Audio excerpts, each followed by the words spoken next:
legislature? Tell me. Is that a sane thing to do? A common sense will tell you you have to read and write. You don't need interpreters to do your work. Of course, the opportunity for things to change is here, Francis. Yes, but it's taking too long. 30 years, you're given a chance. Progressively, you haven't shown one iota of improvement. You're getting your brother-in-law to take this position, you're getting your sister-in-law to take that position. One minister is in education, his wife is in the higher education. Now, we don't operate like that. We must take them on merit. We are educated people. Look, I don't think that it's fair to say there hasn't been one iota of improvement, Francis, but I hear the point that you're making more broadly, that there have been failures. Let me tell you something. I come from Durban. I was hijacked 5 times. I lost 2 cars. I have 6 break-ins. Now, this is a democratic government. We don't have security. We don't have safety. We're running away from our own houses. Is that a kind of life to live? I left Durban purely because of the high rate of criminality. Durban and Gauteng are competing in the rate of criminal activities. Sure. Tell me this is not true. Tell me this is not true. Yeah. That is the truth. We must face the reality. This is the reality. Because our police is not doing their job. The minister or the president we have is involved in lots of other things. He's not in charge of the country. If he was in charge, in the American government, they ask you to have a conscience and an integrity for honesty. In this country, it doesn't seem like that's a hallmark because every day we hear of corruption. This minister is taken to that. Minister, Okay. Yes. Francis? So we need a clean government, clean conscience, integrity to precede the ministers. Okay. Not nepotism. Francis, of the government. We're going to have to leave it there. Francis is out in KZN. Yeah, very strong views coming through from Francis. It's time for the latest news update.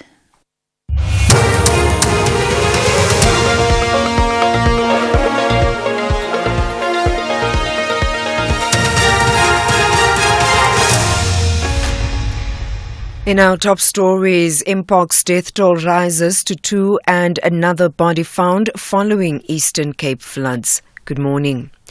The National Health Department says the death toll from the Mpox disease has risen to 2. It says the latest case involves a 38-year-old man who was admitted to a local hospital in Umgungundlovu, KwaZulu-Natal.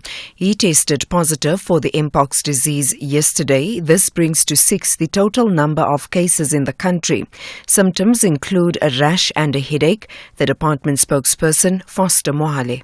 Mpox is a preventable and treatable disease if diagnosed early. People are urged to avoid physical contact with someone who tested positive for Mpox. Practice hand hygiene, respiratory etiquette. Diagnosed cases or patients should, where possible, avoid contact with immunocompromised people, children, pregnant women who may be at a higher risk of severe symptoms if exposed to the disease. Police have retrieved the 11th body following torrential rains that caused devastating floods in the Nelson Mandela Bay Metro in the Eastern Cape. The body was found in the Swartkops River next to Melbrooks Avenue in Karega. Police are appealing to anyone who could assist with the identification of the victim to come forward. Police spokesperson Priscilla Naidu. It is alleged that on Thursday, the 6th of June, an unidentified man was crossing the river near KwaNobuhle when he experienced some difficulty and disappeared in the strong current. His identity is currently unknown, and we are appealing to anyone who can assist us in identifying him to contact SAPS Karika. The search for 2 other females alleged to have drowned or is reported missing in separate incidents due to the recent floods is continuing. Inquest dockets have been opened for all the drownings. The outgoing eThekwini Mayor Mxolisi Kaunda will hold a media briefing in Durban today following the ANC's announcement that it has recalled him. Tomorrow is the last day in office for Kaunda, who has been deployed to the National Council of Provinces. Meanwhile, Action SA in KwaZulu-Natal says the removal of Kaunda exposes the true nature of the coalition agreement between the DA and the ANC. It claims the proposed government of national unity is not genuine, but rather a political arrangement that serves the interests of the two parties. Zwakele Mngango is Action SA's KZN chairperson.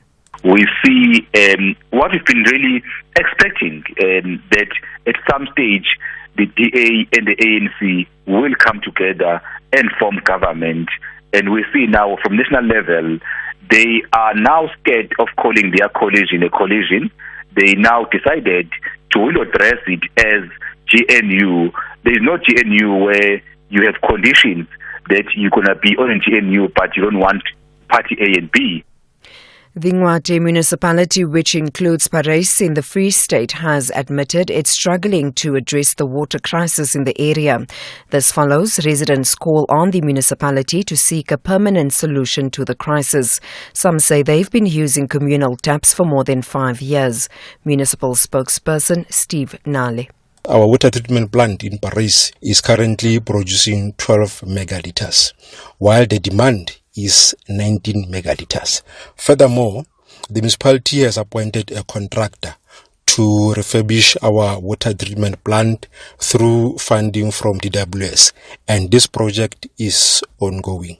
Also, the municipality is installing a new 3-kilometer pipeline from the plant to boost some of the water distribution efforts into Mahole. And finally, singer Celine Dion has made a documentary about her autoimmune disorder. It's called the stiff person syndrome, which causes painful spasms. The disorder forced Dion to cancel her last tour. The BBC's Emma Vardy travelled to Las Vegas to meet her. Celine Dion's voice is her instrument, and vocal exercises are vital. To audiences, she's one of the world's most powerful singers.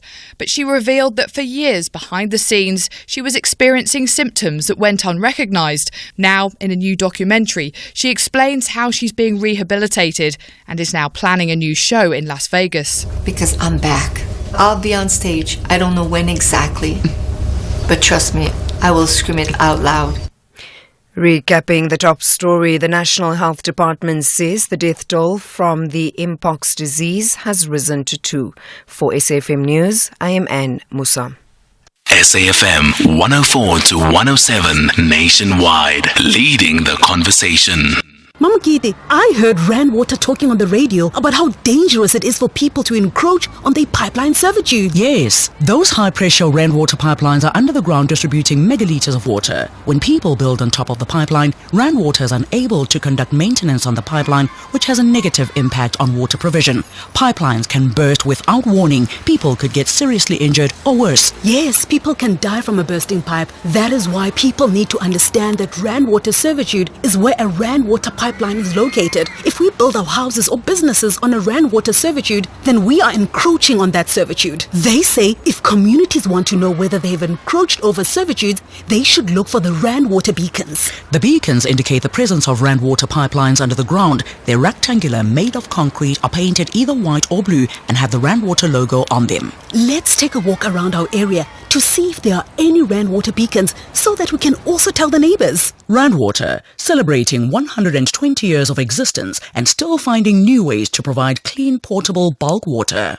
Are you blowing your paycheck on car insurance every month? Monica, 39 from Three Rivers, pays just 1,515 Rand a month for her 2018 BMW 320i. None of the insurance companies has come near to the price I'm paying. I am happy at our insurance. I'm going nowhere. SMS out to 30754 now for a quick quote that could save you hundreds every month. You'll also find out about included benefits like panic assistance and help it out 24-hour roadside assistance. Yusuf, 45 from Tegadal, pays just 700 Rand a month for his 2021 VW Polo. Helped it out, took the family up to go and see the snow, and I got stuck. The service was quick, even though it was in a very remote area. Absolutely phenomenal service from our insurance. SMS out to 30754 now. That's out to 30754. Outsurance is a licensed insurer and FSP. T's, C's and limits apply. Premiums are risk profile dependent and reviewed annually. Client comments do not constitute financial advice. Copperbelt ladies are planning to lighten up the mood in Limpopo with a collection of maximum points. But Richmond United ladies are looking for victory to make the citizens of Northern Cape happy.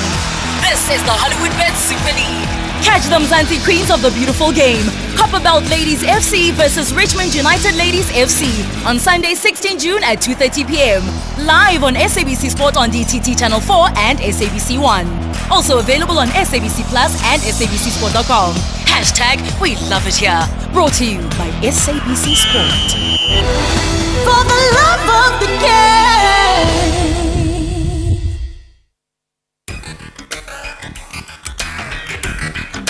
The Talking Point with Cathy Mohlahlana. Weekdays, 9 a.m. till midday.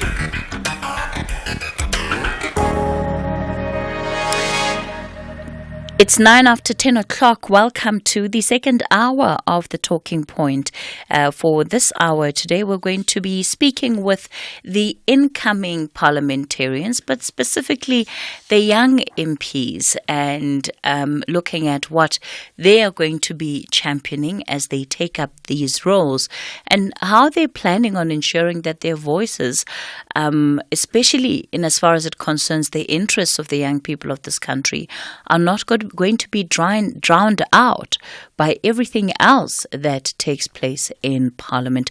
So we'll be speaking to those young MPs in a moment. Before we get to that, lots of your WhatsApp voice notes and text messages on different things this morning. We've got lots of long lists of who you would want to see, take up different cabinet positions. I think that's probably a conversation for next week, right? Once we actually know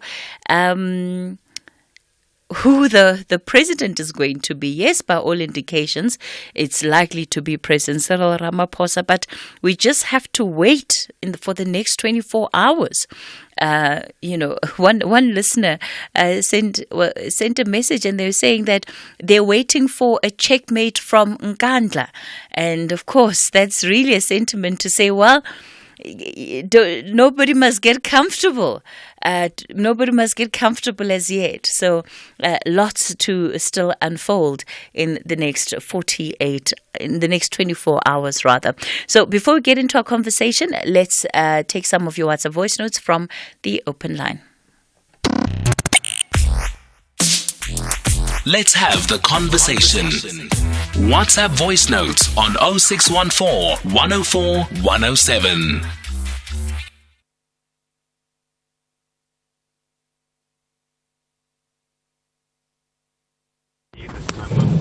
Good morning, Cathy. This is Luzuko Makwele from Cape Town. Cathy, I don't know how I feel, but I have a bit of fear, and also I would like to say to the highest leaders, particularly ANC leaders, that this is time to make history. This is time where you don't have to be on the wrong side of a history. I'm talking about the ANC leaders. 1994, it was very, very crucial for our country, as what is going on now. The situation that we find ourselves now was pre-assumed in 1994. Thank you, sir. Thank you, Cathy. Good morning, Cathy. Oh, this is Reverend Mashalaba in Guatemala. Yeah, Cathy, the clock is ticking. The clock is ticking. We are very scared. Yeah, I'm in Churches right now. I'm a member of the African National Congress, and I don't know exactly what is going on there in the discussions. Really, I don't know.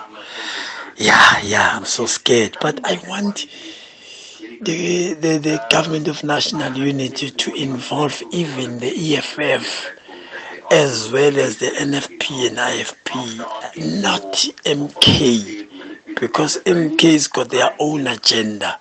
So I'm so scared, Cathy. But hey, let's wait and see. But 24 hours is too long. We can't wait now. Thank you, Cathy. Reverend Mohlahlana in Guatemala. Good morning. Bishop Makwana from Leboa Zone F. Cathy, don't get fooled by these political parties. They have already spoken behind closed doors. They know who's going to go with who to do what in Parliament. What Cyril has said that things are going to be transparent, it's utter rubbish and nonsense, it's hogwash. They know who is who. For them to be mum, it is because they want to keep you at bay, because they don't want you to discuss. Because when you discuss, you arouse communities. Those that do not like what could have come, the outcome, they would now get aroused and then start crying out loud. So that they don't want that. So they keep you at bay until tomorrow. You will see when they vote, who's voting to who. Those that spoke yesterday like IFP, it is because they want to position themselves in the government. That is why they are begging. So, in such a way. Hey Cathy, great show. I think you're getting overly stressed. All we're getting tomorrow is a speaker, deputy speaker, and a president. The rest will be thrashed out in the next couple of weeks, I would think. Good morning, Cathy. I've just listened to your caller from PA talking about PA wanting positions. The truth of the matter is that all political parties want positions. Some might have declared it publicly and some haven't, such as IFP and DA. But look at those parties. They are now so interested in working with the ANC. Whatever you might call it, the arrangement, but they all want to eat. They might not and they will not publicly state, but the truth is they all want to eat. So let's not be fooled when other parties say, well, we're not in for position. No, they all have conditions, and those conditions comes with positions. Let's get that right. Thank you, Cathy. This is Luzuga in the Eastern Cape. SAFM values your views. Be an active citizen. Cathy Mohlahlana on SAFM. All right, let's get then straight into our conversation for this hour. We continue with the series that we started from about towards the end of last week. It was really trying to get to know the parties and the various MPs that are going to represent the parties in Parliament for the first time, but also those MPs who are going to be in Parliament for the very first time too. Today we are looking at it through the lens of the young people, or those that are going to be considered among the youngsters within the National Assembly. Joining us this morning is Liam Jacobs. He's the federal leader of the Democratic Alliance Student Organization and also MP-elect. Liam, good morning. Good morning, Cathy. How are you? I'm well, thank you. Sanele Zondo, chairperson of the IFP Youth Brigade and also MP-elect. Sanele, good morning to you. Good morning, Sharon. Good morning to the listeners of the SAFM. And Sharon Letlape is a member of the Central Command team at the Economic Freedom Fighters, also an MP-elect. Sharon, good morning to you. Good morning, Cathy, and good morning to the listeners at home. So, firstly, I want to get a sense of just how all of you are feeling ahead of tomorrow, which is going to be the first sitting of the National Assembly, and of course, where you are all expected to be sworn in as members of Parliament. Liam, you are the youngest in the group, at least the group of three that we're talking to now. You're only 23 years old. What does this moment mean to you? I think that this moment itself is a watershed moment within South African politics at large. It is a moment that is going to characterize South Africa for decades to come. And to be part of this moment is to realize a dream come true, and also to realize that, we could be potentially changing the lives of millions with the decisions that we do indeed make tomorrow. I'm very excited about the prospect of the 7th administration of the Republic of South Africa. And on my end, I'm also very excited to see what's to come. Did you anticipate that this is where you would end up, particularly as a young person who I imagine was just participating in the youth structures of the party that you're part of? So it caught me by surprise, the fact that all of this happened as quickly as it happened. I mean, I was plotting towards 2029, and suddenly, things just happened the way they happened. I got my qualifications in order, applied through the Democratic Alliance's 11-step program, and quite honestly, it doesn't actually feel as much of a surprise as it should, because I believe that when one has a dream, that dream is always, it's in the heart, and it serves as a confirmation that it's on its way. You just don't know when. So the timing, very surprised. But the fact that this has happened is something that I've been working towards for most of my life. And it is something that I'm certainly proud that I'm actually able to be a part of. Yeah, Liam, that's absolutely wonderful. I'm laughing at the fact that you say for most of your life, and you're 23. So I'm thinking, about it. If we minus 10 years, that will literally leave you back in primary school. So have you always wanted to be a leader? Yes, I mean, I remember grade 2 was when it all started. I've always wanted to be a scientist, but grade 2 was 2009 for me, and I'm quite the yapper myself. I speak a lot. And as a result, and I'm very curious, so as a result of grade 2 being 2009, it was also an election year. And I recall speaking so much about politics and wanting to know so much about politics that my grade 2 teacher actually handed me a book about Parliament. And I'm fortunate to come from a household that always used to speak about politics, and from a community that was very in touch with the politics of the province at large back in the Northern Cape. So it all started back in grade 2 with the 2009 national and provincial elections. I wanted to know, who is this Helen Zille woman, and who is this man named Jacob Zuma? And lo and behold, it's 2024, and we are where we are. Wow, what a story, Liam. And of course, we're going to hear then from the experiences of Sanele and Sharon in a moment. We're going to take a quick break. I'm back with our guests shortly. Set in a gleaming new high-tech trauma center that deals with only the most serious cases, an emergency medical team must battle through the crucial first hour of care to save lives that hang in the balance. Each distinctive case is told with a thrilling intensity and nail-biting urgency as the team work on the very edge of the medically possible. This is a medical drama like no other. This is Critical. Mondays to Wednesdays at 9 p.m. on S3. Starts 11 June. Channel your best drama with BBC Primetime only on S3. Open up. June is Environment Month. During the month, we observe World Environment Day on the 5th of June, World Oceans Day on the 8th of June, and Drought and Desertification Day on 17th June. Land resources such as soil, water, and biodiversity provide the foundation for the wealth of our societies and economies. They meet the growing needs and desires for food, water, fuel, and other raw materials that shape the livelihoods and lifestyles of millions of people. Environment Month gives us the opportunity to raise awareness and mobilize for action to protect the environment. We encourage all South Africans to scale up efforts that will significantly reduce negative impacts on our environment. This message has been brought to you by the Department of Forestry, Fisheries and the Environment. For more information, you can visit www.dffe.gov.za.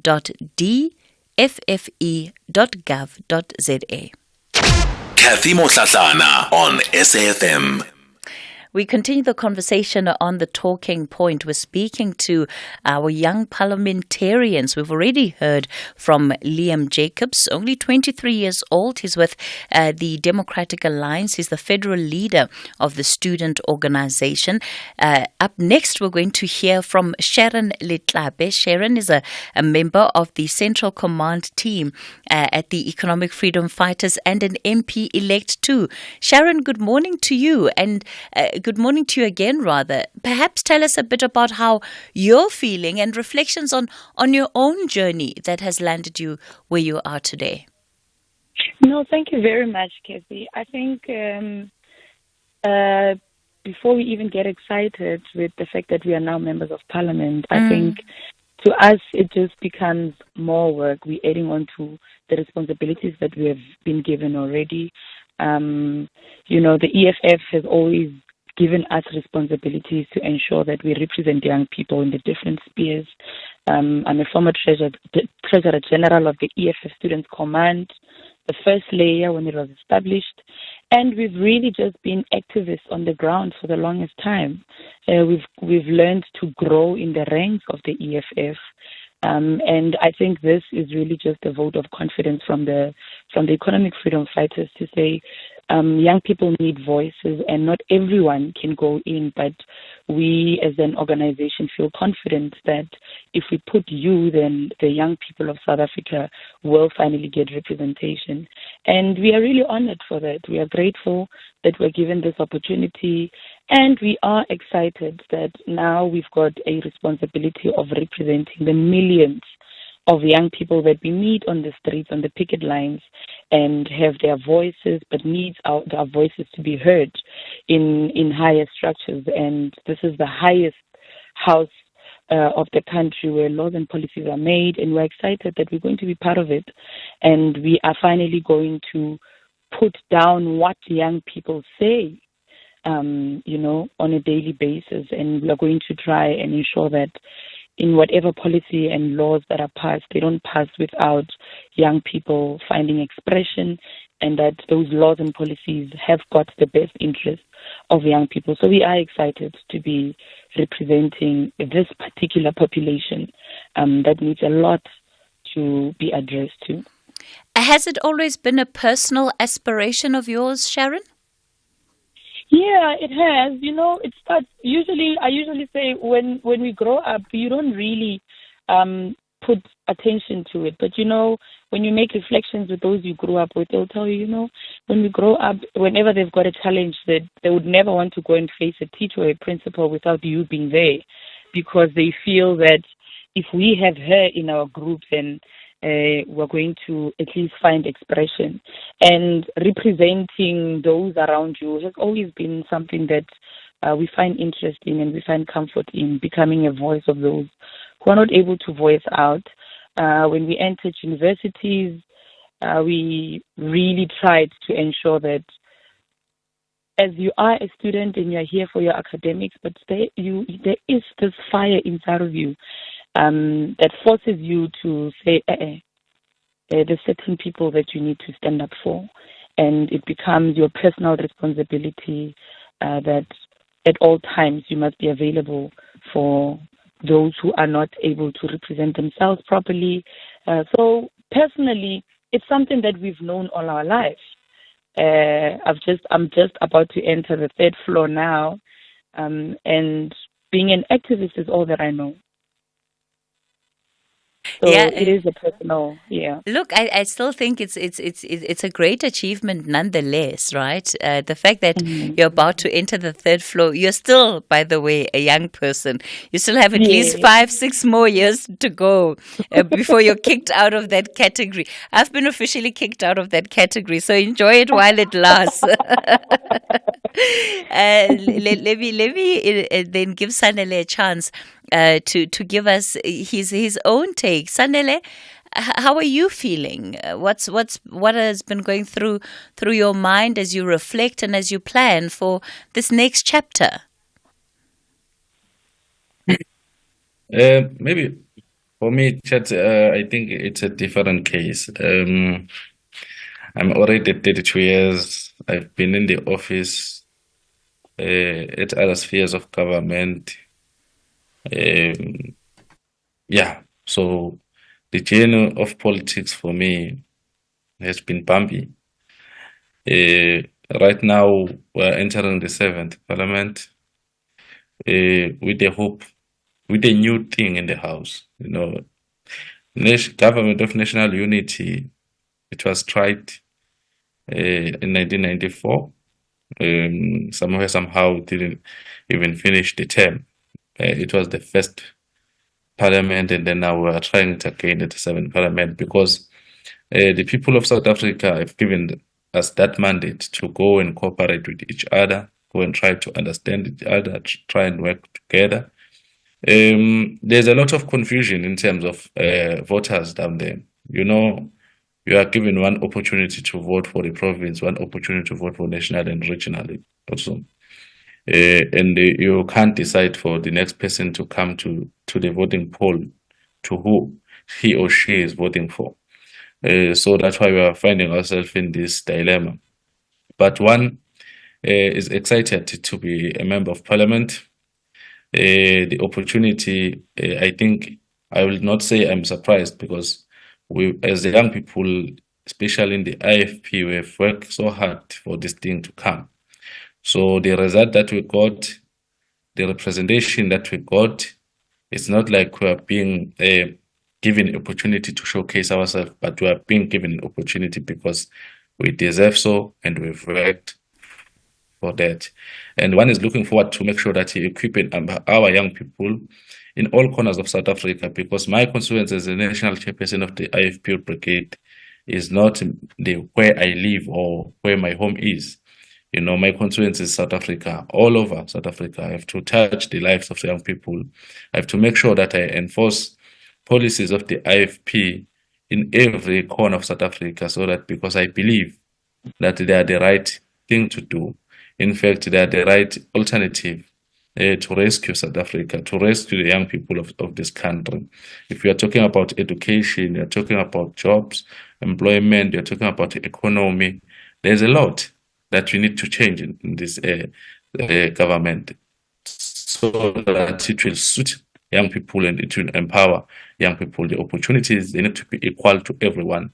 We need to fight for that. I think in these days, I had the thinking to say, when I was there in the Rock, in Midrand, I was thinking to say, these guys, the old guard, they're fighting for their comrades, their peers.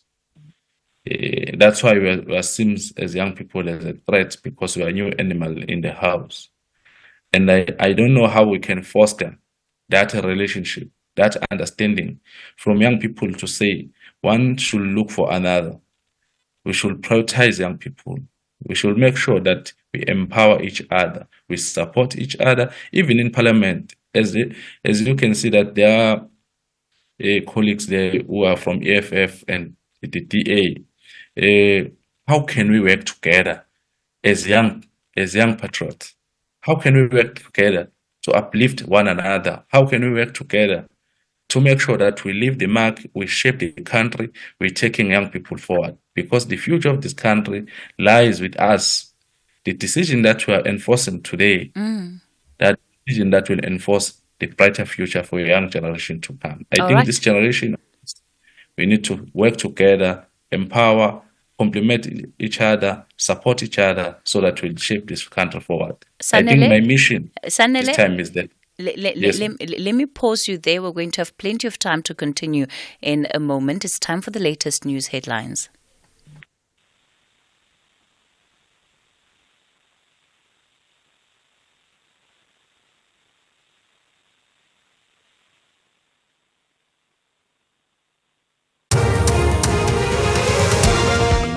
For the post of Premier of the province when the KZN legislature meets tomorrow.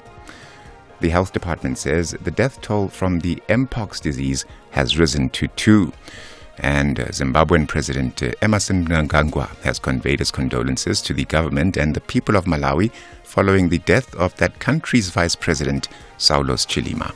I'll be back with a full news update at 11. Taking a look at your markets this morning, the rand is currently trading at 18 rand 40 to the dollar, 23 rand 54 to the pound, and 19 rand 91 to the euro. Markets in Asia were mainly weaker at the closing bell. The JSE is mostly negative in mid-morning trade. Markets in Europe are red across the board. Gold is trading at $2,316, platinum $951 per ounce. The price of Brent crude oil is at $82.43 a barrel. This year, we are celebrating Youth Month under the theme Actively Embracing the Socio-Economic Gains of Our Democracy. As we commemorate the massacre of school children during the Soweto uprising of 1976, we also celebrate the liberation of our beloved country. #Freedom30, #Youth Month. The Full Circle with Bridget Masinga. Let's start with your story, how things used to be and when things changed. So, my kids were staying with my mom who passed on in 2020. Then I had to take them. At first, everything was okay until we moved. That's when I noticed a change of her behavior on my older daughter. She started with smoking weed. And I was on her case. She then said, can I please take her to the rehab for that because she can't leave it on her own. Yeah. I then took her to a private rehab in Bloemfontein. Well, she came back. She was okay. She was doing well until September last year. That's when everything started changing. The behavior. She started being untidy, started having short temper. It was a mess with her. Utabile Ndai, who is a mother to a daughter who I believe is now 19, around about 19, currently in rehab. The Full Circle with Bridget Masinga, Monday to Friday, 1 to 3 p.m. If you're active on social media and love SAFM, we hope you'll take a moment to like or follow our SAFM page on Facebook and Twitter. These are the best places to find all the guest information, conversations, and stories you love from your favorite presenters, along with regular updates from SABC News. And don't forget, you can send your questions to feedback@safm.co.za. SAFM, leading the conversation. Cathy Mohlahlana on SAFM. We continue the conversation on the talking point. We're talking to the young parliamentarians that are going to form part of the 7th administration. Liam Jacobs, federal leader of the Democratic Alliance Student Organization, also an MP-elect. Sanele Zondo, chairperson of the IFP Youth Brigade, also an MP-elect, and Sharon Litlape, a member of the Central Command team of the Economic Freedom Fighters and MP-elect. So, it's really great just to have heard some of your insights just about your own lives and the trajectory you've been on and what has really landed you to where you are today. What we have previously seen with young people that are in Parliament is that often it's very difficult for them to make their presence felt because they are obviously expected to toe the party line. And we saw this expressed, I think, quite manifestly last year in the education portfolio, the higher education portfolio. And it was the ANC MP, Nompendulo Mkhatshwa, who, in asking the Minister of Higher Education questions and really trying to hold him accountable, that there were clear tensions between the two, and in the end, it does seem as though the party, of course, will always move into protect itself and probably protect its senior leaders, and that tension played itself out in a way that did not necessarily result in, I think, the kind of steps that ultimately Parliament would have wanted in when it came to issues of accountability around NSFAS. So the point I'm making is that it's not always easy.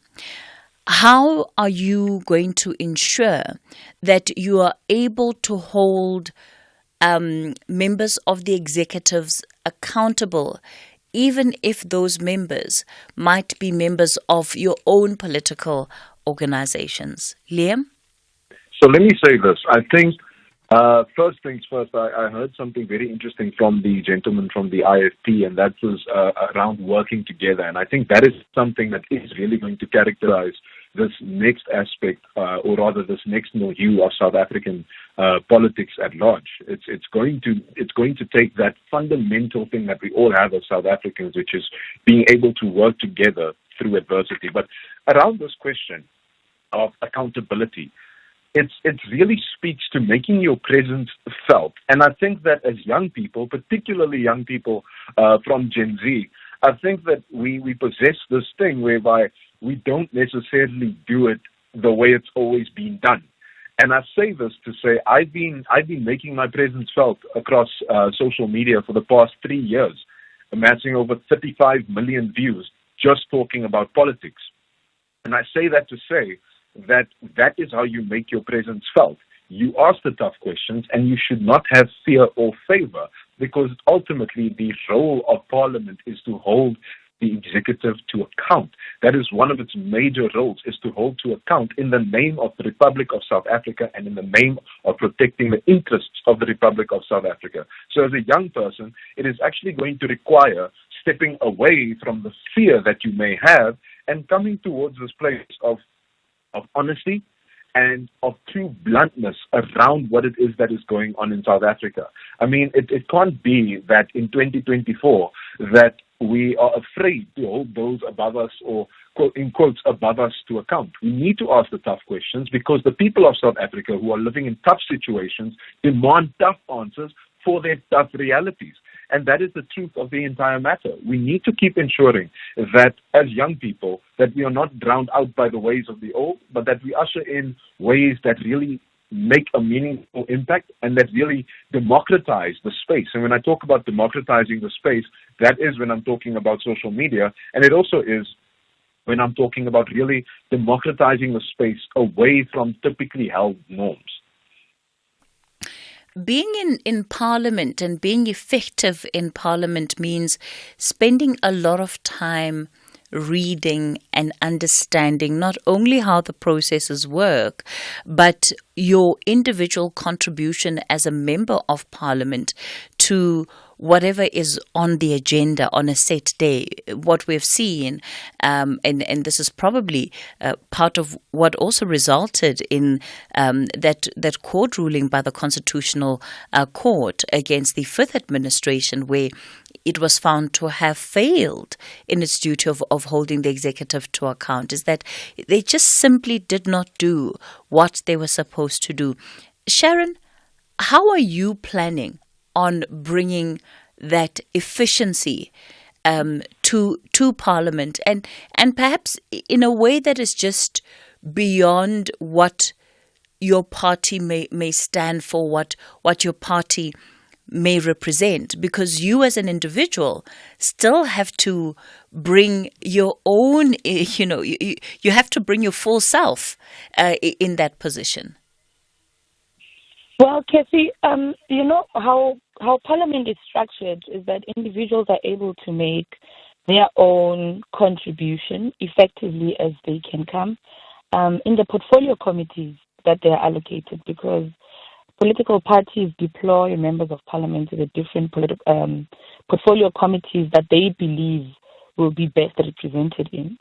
And for instance, if you're in a portfolio committee and there's a matter that needs to be addressed, and you strongly feel that maybe your political party is taking a total opposite of what you say, we do make consultations, we do get guidance. And unfortunately, for the two colleagues that I'm with here now, the current setup of the government of national unity will somehow not even allow us as young people to unite on certain issues, because it has no interest in the economy, and outside of that, people who contribute to the economy, which are the citizens of this country. So we make contributions. We're going to continue holding the executive accountable. We have seen in the fifth and in the sixth administration of Parliament how the EFF was treated for just wanting to hold the executive accountable. So nothing is going to change. We are still going to ensure that we fight and we make sure that the executive must be held accountable, because at the end of the day, as members of Parliament, we also get to account to our constituency. And what do you say when you go back that the party line said we can't ask the president about the current reduction, the funding reduction of NSFAS, because we are now in a government of national unity, and therefore it was not part of the negotiations. The reason why it's also difficult for the ANC to get in agreement with the EFF is because the requirements in the negotiations are exactly there to say, we want young people to go to school. Open the gates of education for young people. We want you to commit to how many jobs we're going to give young people. We want you to commit to land. How are you going to give our people land? We want you to commit on when our people are going to get basic service deliveries, water, electricity, housing, land. And if the current negotiations do not involve that, and they don't agree to that in principle and in writing, and to say, if we don't agree on these ones, then there's no way we're going to form a coalition. Then it means even if you were to get in coalition with the ANC now, and tomorrow you elect a president, a speaker, and all of that, you will still be failing the citizens of this country. Because holding the executive accountable means that your stance should be consistent. You can't today feel that you must give them 100 jobs, and then tomorrow you feel that after you continued with the negotiations, 100 jobs is too much. Maybe let's do 50. Who must be left outside? When you were sent by a constituency that has so much faith in you, that go and ensure that there are certain things. You will not get everything on a silver platter. You won't get everything at once. But let we as political parties fight and win these battles gradually, so that we also instill confidence in our people. So the current coalition arrangement, I don't think we are going to get much from that, and I don't think our colleagues, I hear how enthusiastic they are. I don't think they'll be able to hold the executive accountable, because even in that parliament itself, we're speaking about young people not being able to find expression in that. There's a lot of ageism that goes on. You will be told how long they've been in parliament, which automatically makes them think that they know better than young people. And their current agenda has got no interest in ensuring that there is growth and empowerment for young people in this country. Sharon, I hear you on the specifics, right, of what individual parties would want, and the line that individual parties would set for their MPs.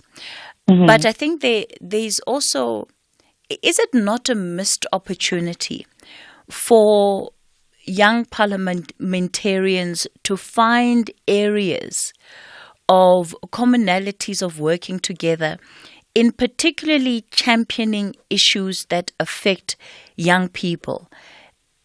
Because those issues, the granular detail of those issues sometimes is not just about, are we getting land without compensation? There are specific policy issues that, if implemented, could have an impact on the lives of young people. And you as young MPs coming together to find those commonalities, do you not think that there's opportunity for that? No, I'm not ruling that out. And I think it would be great for young people to have a collective team in Parliament that says, this is what we want. But the reality in Parliament also, Cathy, is that's why I'm saying, I'm making reference to the parties individually. We as young people, the 3 of us or the 12 of us, will not be able to win an issue of saying, let there be no financial exclusion, for instance, in institutions of higher learning, without having the majority vote. And I'm saying, so these issues, we will be able to raise them collectively and working together as a young people. But the ultimate goal is to make sure that even our own political parties that we come from agree and they buy into this idea of wanting to prioritize the young people. So our discussion should not just end amongst ourselves. We should be able to commit our own political parties as well to agreeing and to commit as collective that when we go out in Parliament, this is what we want. All right. For the inclusion of the young people and for the empowerment of the young people. So the discussions will happen, but it needs to go beyond just the young people inside Parliament discussing amongst themselves. We need to be able to commit our own political parties to come out as a front and say, this is what we will not compromise as political parties, and to form majority in agreement Okay. to that so that it benefits young people. Sanele, let me give you a chance to come in. No, I think this new setup will give us as young people the rare opportunity to work together, to force government to prioritize us. I think the majority one was bad news for us. This one, the new setup of a government of national unity, whenever as young people we stand together on some certain issues and we raise our voice together, if the ANC guy, a young person, stand up, will say the same thing that the IFP, AFF, the A will say, will win every battle that will get across. Yes, I agree that we also have a duty to convince our own parties, our own leaders. But this new setup presents an opportunity that has never been there to say that no one will have an arrogance of numbers. No one will push us to vote for what we not believe is suitable for us. So I think, on my opening remarks, I said, we need to prioritize to work together. In fact, in this 7th Parliament, I will propose that we have a youth caucus whereby all young leaders, regardless of the party, regardless of you are in the government of national unity or you are out, if you are a young politician, as women do, there is a women caucus which include all the parties. And we need a youth caucus that will include all the parties so that we can bring on our minds, our opinion, and try to modify them to be suitable. Whenever we present them, they will convince all the House members so that we'll pass those principles and legislation that will benefit us as young people.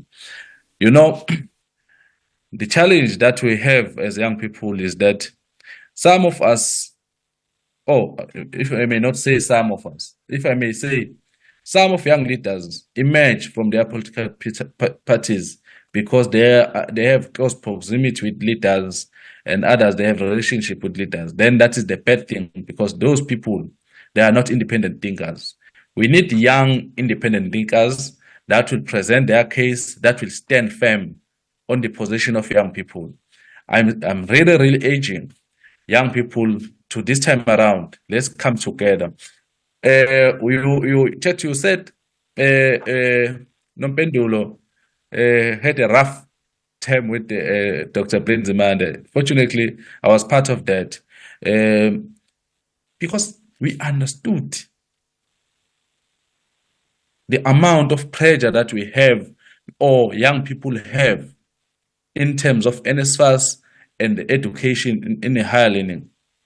You know, so we had to put pressure in a minister. In fact, if the ANC try and bring back Dr. Brenzimande to head that department, they will be calling for themselves a disaster, because he failed dismally for so many years to come up with an innovative programs to change that department.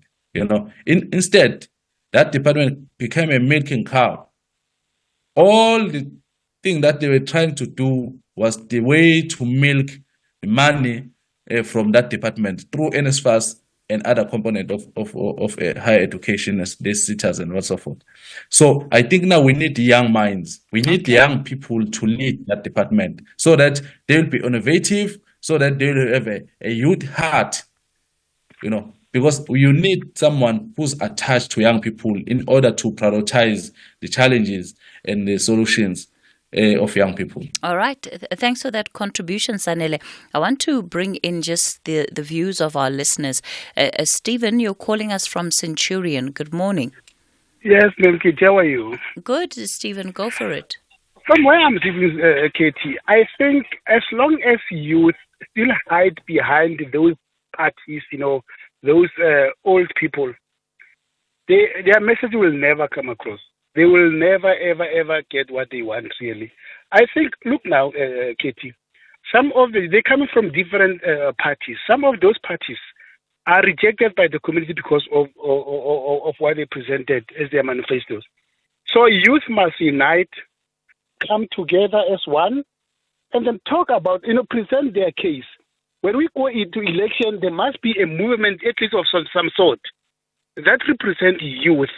But now, they're coming from different parties. Some of the parties, really, their manifesto, yes, there are some youth issues in their manifesto. But the overall manifesto, the objectives of those parties, overshadowed those requirements of the youth.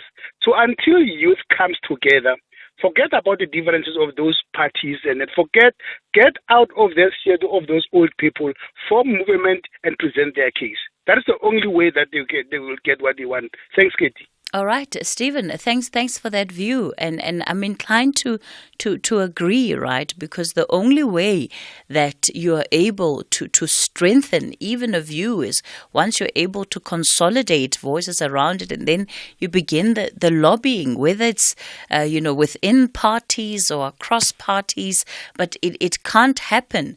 At least it won't happen as effectively as it needs to when there's fragmentation, even amongst the grouping of young people themselves. Let's take some of your other contributions. Let's have the conversation. WhatsApp voice notes on 0614 104 107. By the way, Cathy, it's not the first time that we've had young people entering parliament. In 1999, we had 25-year-olds coming in as members of parliament. Even in the very first parliament in 1994, we had under 30s. One of them actually even became a deputy minister, who's still now in cabinet. There we are. Thanks.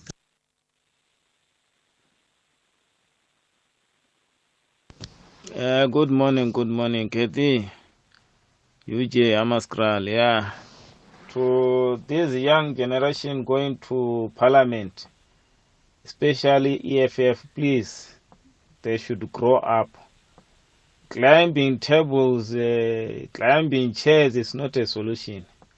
In fact, they are teaching our kids another way of life, which is seriously not acceptable.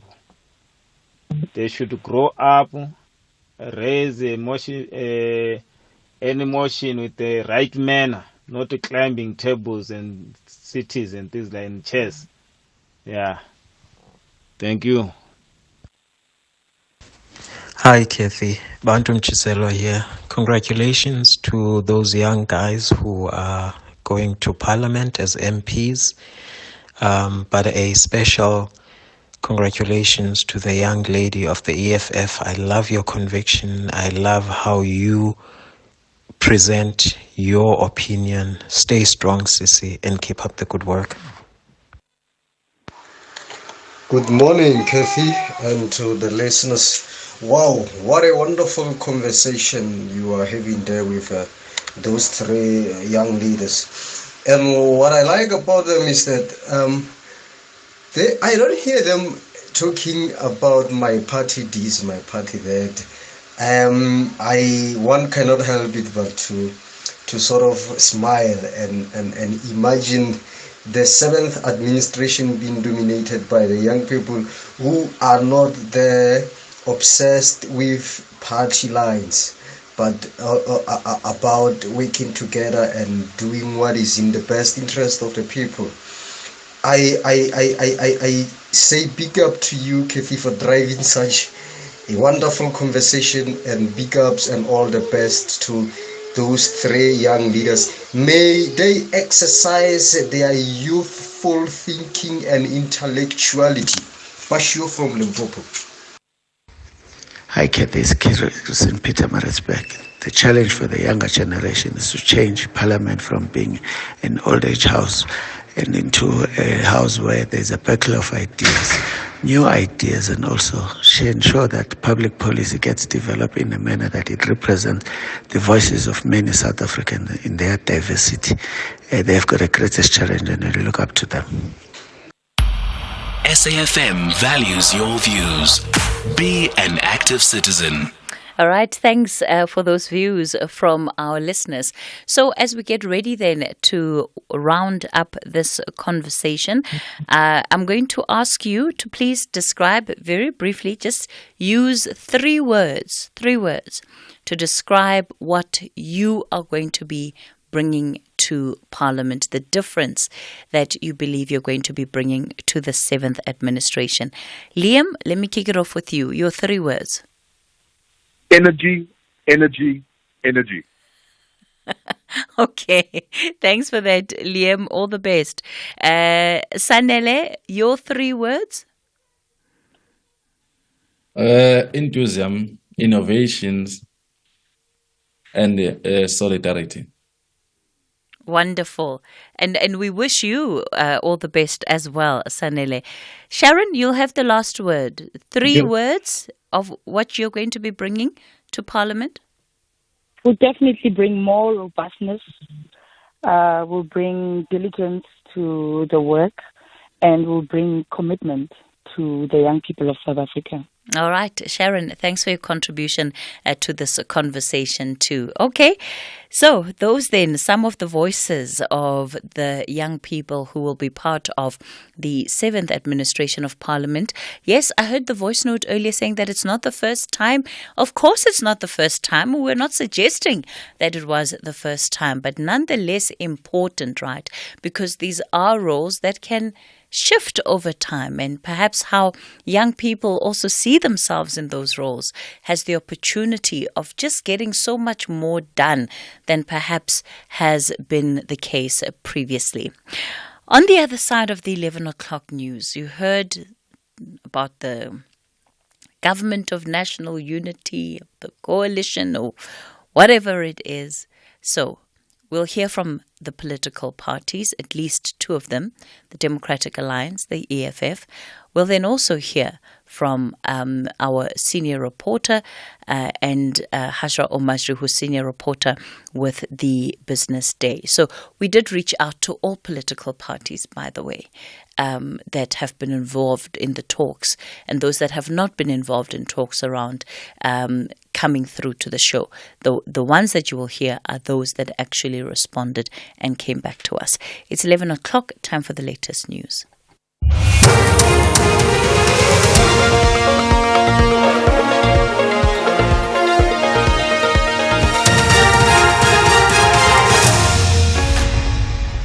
Cathy Mohlahlana. The top stories this hour: the ANC to back the IFP for KZN Premier, and the monkeypox death toll rises. A very good morning.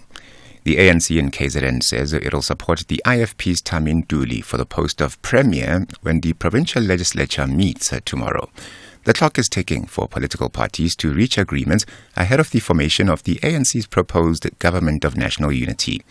Yesterday, IFP President Nkosi Hlabisa confirmed his party's support for the ANC's proposal. The ANC has also confirmed the removal of eThekwini Mayor Mxolisi Kaunda and says he'll be redeployed to the National Council of Provinces. Here's the ANC's Bheki Mtolo.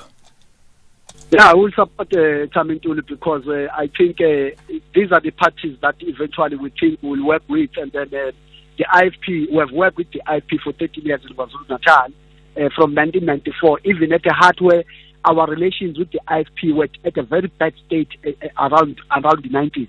But we're able to tolerate each other, work with each other. Because of that work and that relationship that lasted for 30 years, it has culminated to create at least a political environment in KwaZulu-Natal that you can say is fairly peaceful. Mtolo says they also have the support of the NFP. And I can say, safely say, NFP is with us. Remember, our relationship with NFP dates back from 2011. It has been a good relationship. As we speak now, we are running Nongoma together, we are running Edumbe together. They are part of eThekwini as a form of the deputy mayor. NFP always work with us because we have never undermined that relationship we have with the NFP. The health department says the death toll from the monkeypox disease has risen to 2. It says the latest case involves a 38-year-old man who was admitted to a local hospital in Umgungundlovu in KZN. He tested positive for the mpox disease yesterday. This brings to 6 the total number of cases in the country. Symptoms include a rash and a headache. Health spokesperson Cathy Mohlahlana. Mpox is a preventable and treatable disease if diagnosed early. People are urged to avoid physical contact with someone who tested positive for Mpox. Practice hand hygiene, respiratory etiquette. Diagnosed cases or patients should, where possible, avoid contact with immunocompromised people, children, pregnant women who may be at a higher risk of severe symptoms if exposed to the disease. The city of Tshwane says it has formed a multidisciplinary task team to address the residents' concerns on informal settlements in Plastic View, Volverspruit and Cemetery View in the east of Pretoria. City spokesperson Linda Lamashego says the task team will respond to issues such as open fires, noise pollution and illegal dumping.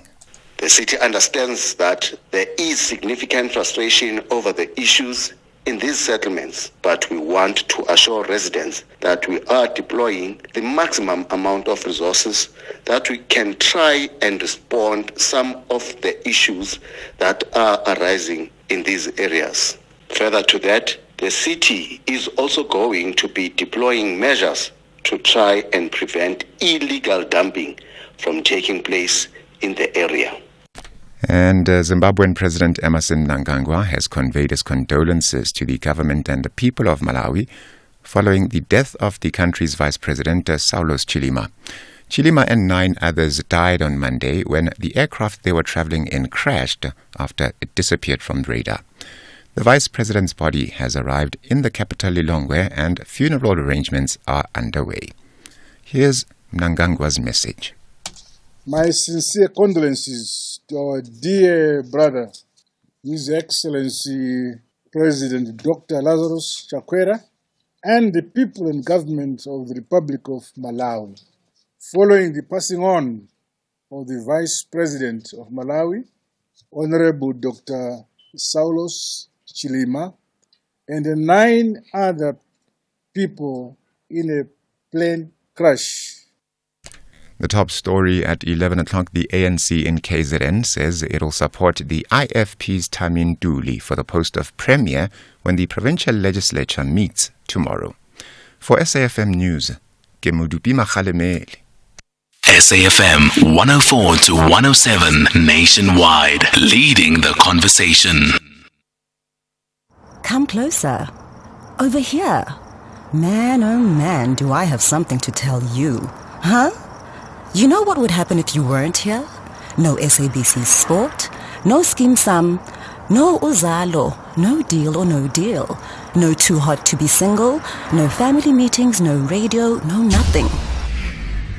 Just dololo, silence. But you, my friend, you make it happen because you pair your home and business TV license. Now we can Deal or No Deal Celebrity, Mubango, Hectic 99 and Footsputter. Kozeku se Jovijo. So please keep on keeping on and do the right thing so we can make new memories and tell stories for the now generation. SABC TV licenses. Pay yours, make a difference. This year, we are celebrating Youth Month under the theme Actively Embracing the Socio-Economic Gains of Our Democracy. As we commemorate the massacre of school children during the Soweto Uprising of 1976, we also celebrate the liberation of our beloved country. #Freedom30. #Youth Month.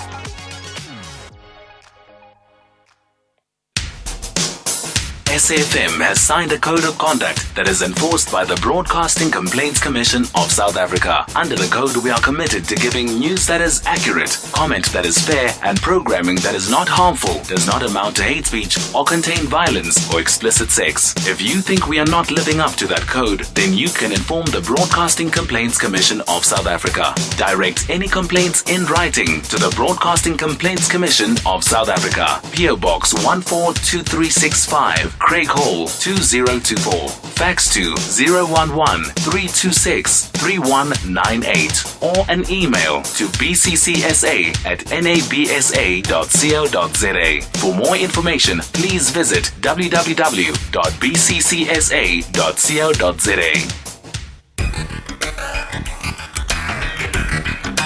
The Talking Point with Cathy Mohlahlana. Weekdays, 9 a.m. till midday. 8 after 11 o'clock, welcome to the third and final hour of The Talking Point. Coming up in this hour, we're going to try and take stock of where things are in as far as these talks that are taking place between political parties.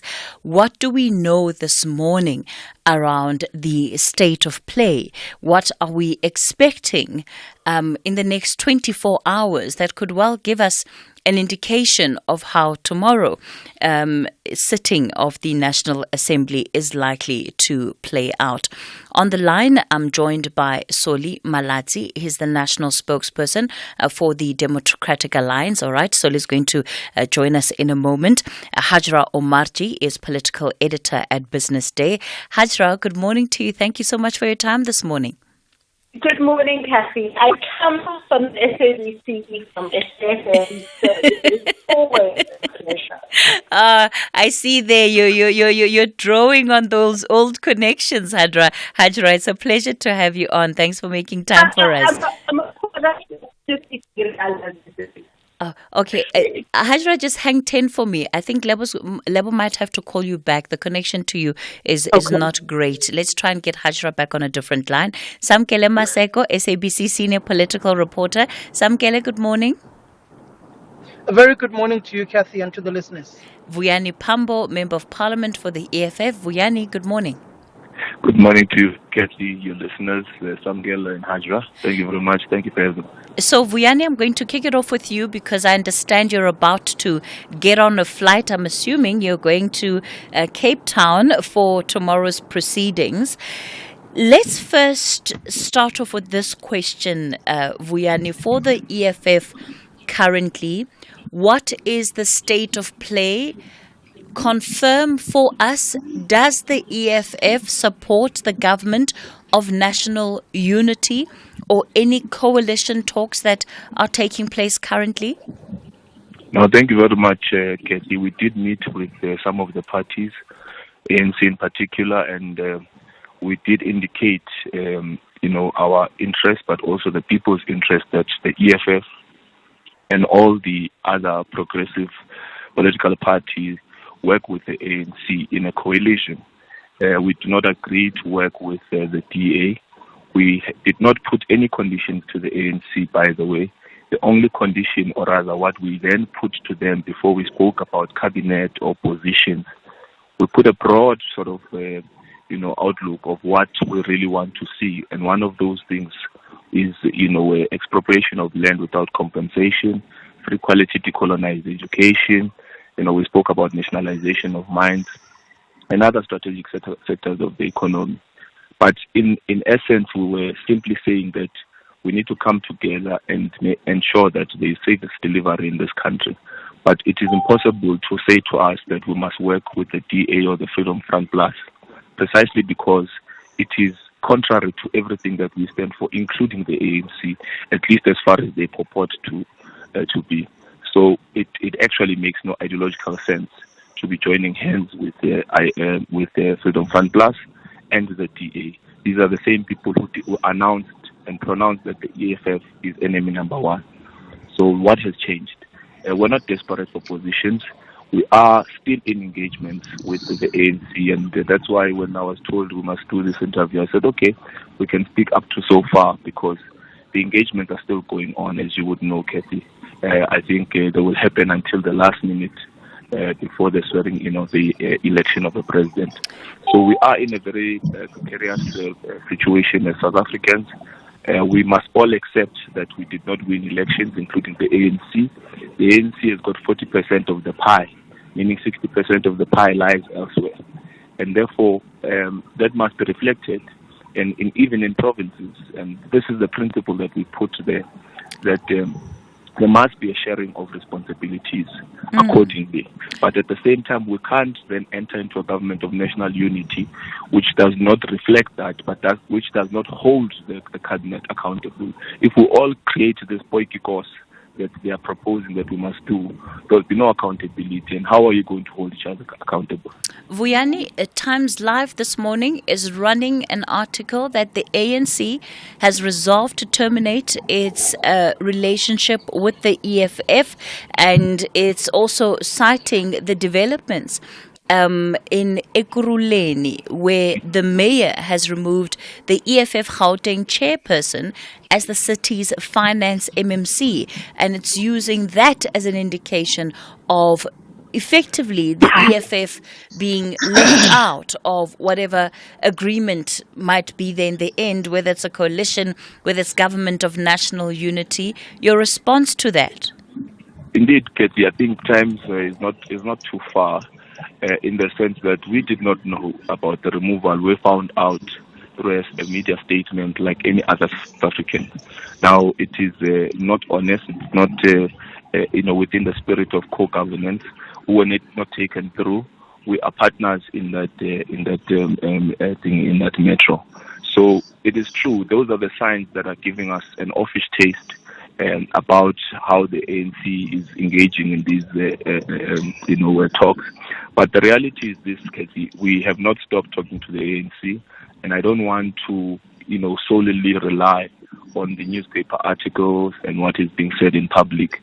Remember, people say that they won't work with the ANC like the IFP, and then come out in public and say they'll be working with the ANC, or they're willing to work with the ANC. So we're still persuading each other. But at the core of our message to all the parties is that we must put the interest of the people first, and whatever happens, if it means that we don't get into government, it's fine. But let the interest of the people be first. Let's make sure that service delivery comes first.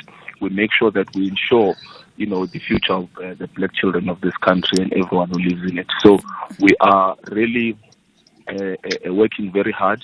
The talks are ongoing. All the leaders are on the ground trying to put this country into a proper cause. Vuyani, but we're not going to allow egos to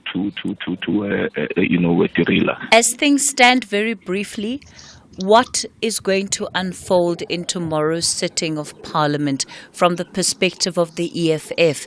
And as far as you know, are there alternative talks or arrangements taking place to what has been publicized right now that could throw a spanner in the works?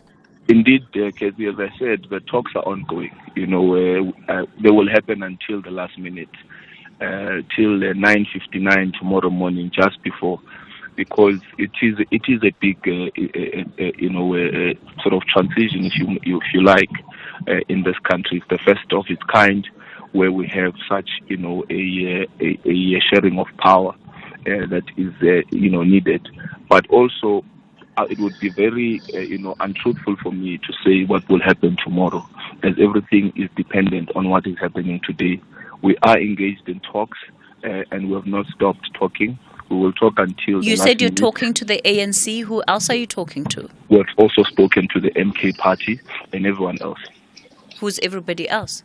Al Jamaa, we're talking to them. We're talking to everyone. The only people we're not talking to is Freedom Front Plus and the DA. All right. And it's from a principal position. All right. Speaking of the DA, let me bring in the party's national spokesperson, Solly Malatsi. So, Solly, your leader, John Steenhuisen, last night, again in conversation with the Business Day, saying that the caucus of the DA will be meeting overnight, but what was central was that there was a need to form some form of framework before the party would throw its weight fully behind this idea of a government of national unity. Where do things stand this morning?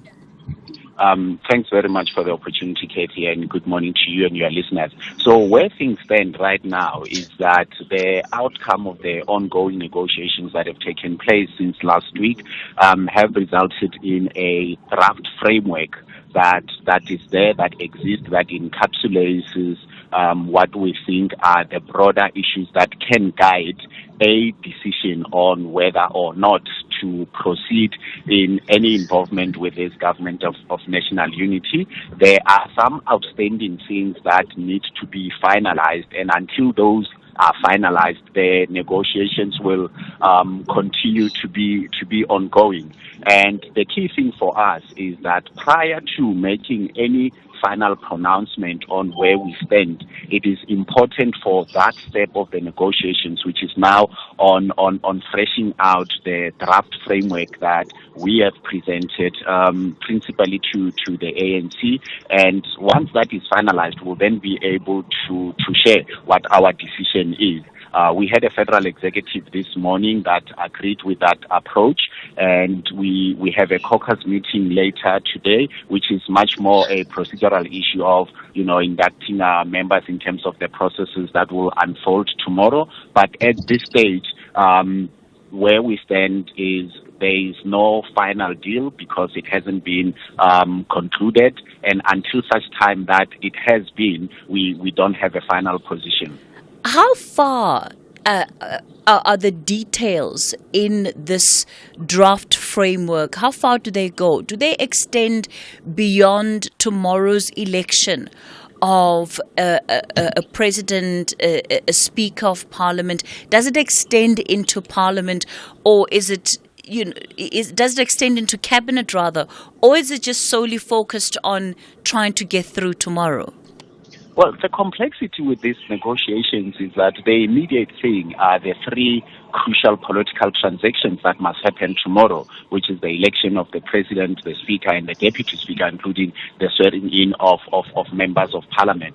But you can tell from the fact that even less than 24 hours before that, nothing has been concluded, that the finer details of any program of a governing arrangement that might eventually be agreed will have to be threshed out beyond tomorrow, because not every detail of a governing arrangement can be threshed out to the letter tomorrow. Our focus at this stage has not extended into getting into allocation of portfolios and stuff, because that can only happen once there is an agreement and there is a signed agreement. And our approach is, until such time that there is a signed agreement, nothing is conclusive. Are you able to give us a sense of what the issues of disagreement are currently? I'll be a bit chakarach, Cathy, given that those conversations are still ongoing. But I think the key issue also is that each and every party has its own internal structures of consultation that they need to constantly be doing, and that is also a contributory factor to the delays in getting to a final decision. I'm sure you are aware that the ANC's NEC is also meeting later today, which, without imposing myself as a communicator on their behalf, relates to these negotiations. So some of those issues which at a broader level there is consensus on, but it has to be tied up. And our approach is we can't go into that sitting without, anything signed up, meaning that it's formally done, or if there isn't agreement, also a formal declaration that there isn't.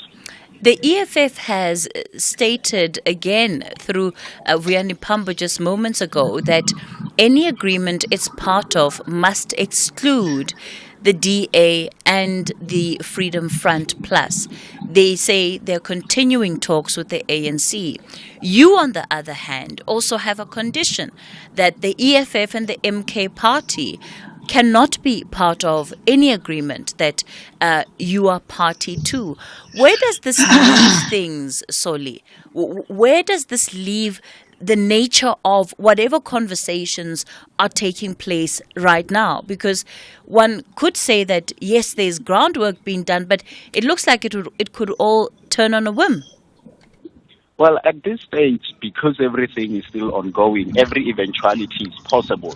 And ultimately, the burden of responsibility also lies largely on the ANC, since it is the proposer of the government of national unity. And the question of how then do you do the composition of the government of national unity, taking into consideration the obvious fact that there are some irreconcilable relations amongst some parties. And, Vianney, I was listening to him earlier, has outlined their reasons.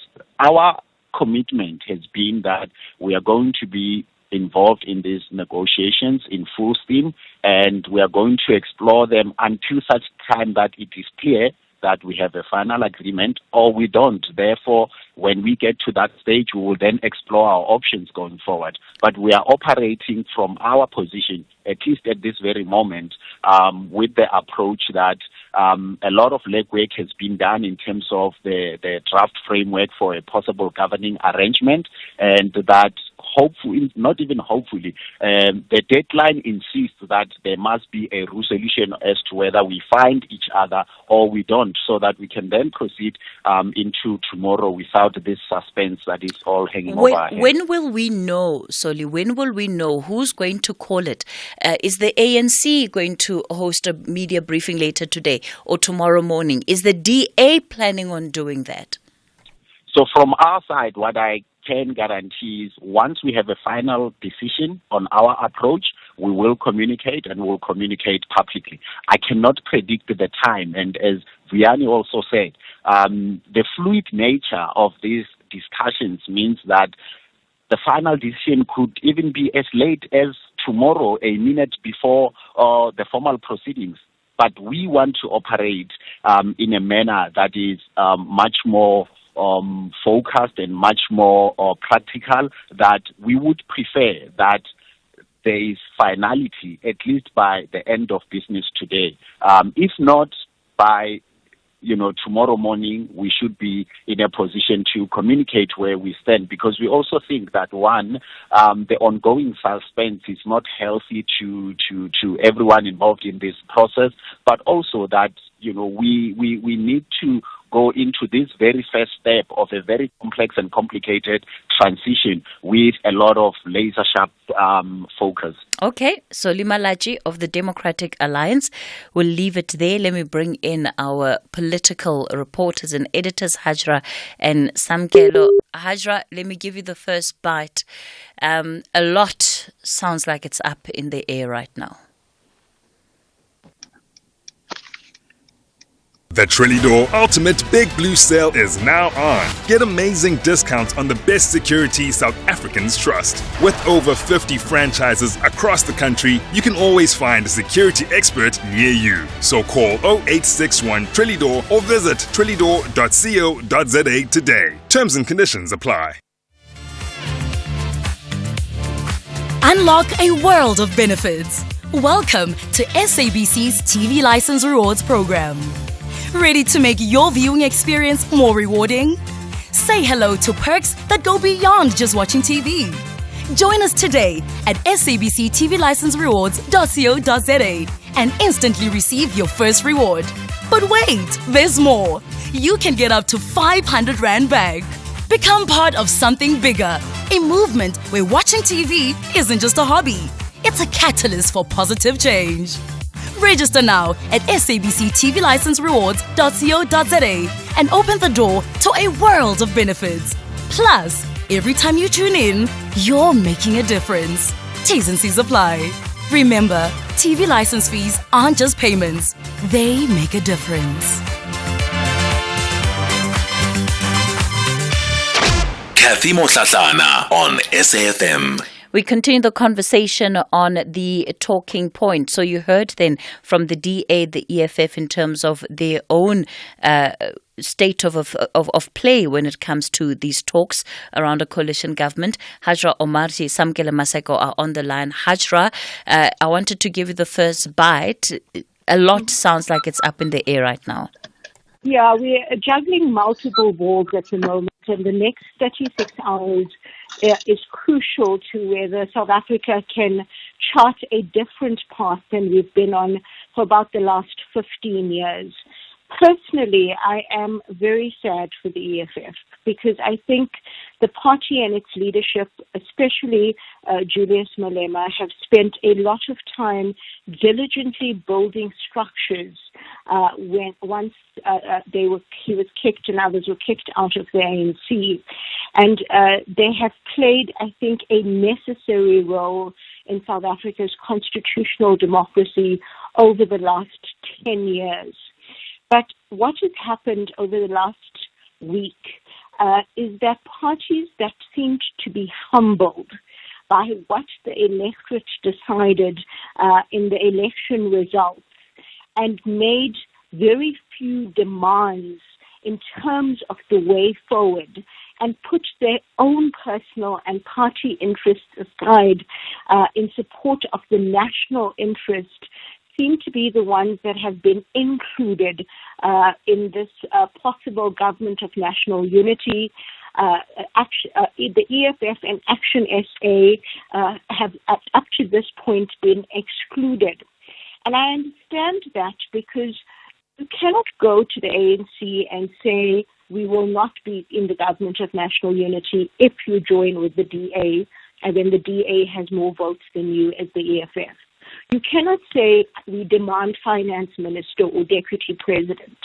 You cannot say the ANC is dead, hand over the ANC to us in coalition talks. I don't think the DA would even be able to make those demands to the ANC, although the ANC needs the DA's support to get President Ramaphosa re-elected when Parliament sits tomorrow. So I think for a long time the electorate has been telling all political parties that they are tired, that there is a trust deficit, that cost of living is strangling, that worker leadership in South Africa is no longer genuine worker leadership because COSATU was the first project of state capture. And I think for the first time in 15 years, both the ANC and the DA have realized they cannot keep doing the same thing and expect different results because it will impact the survival of their parties and it could lead us down a road to Zimbabwe.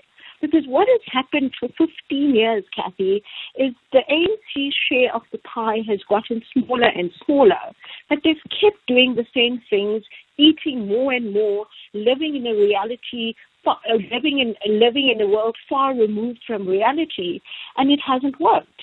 I don't know if this GNU is going to work, if ministers are going to have a wake-up call and be more effective, whether President Ramaphosa's reform agenda will be on track, whether the DA is going to impact transformation policies in the country. But I do know that I do believe that the parties in the government of national unity have put themselves and their parties aside in the national interest.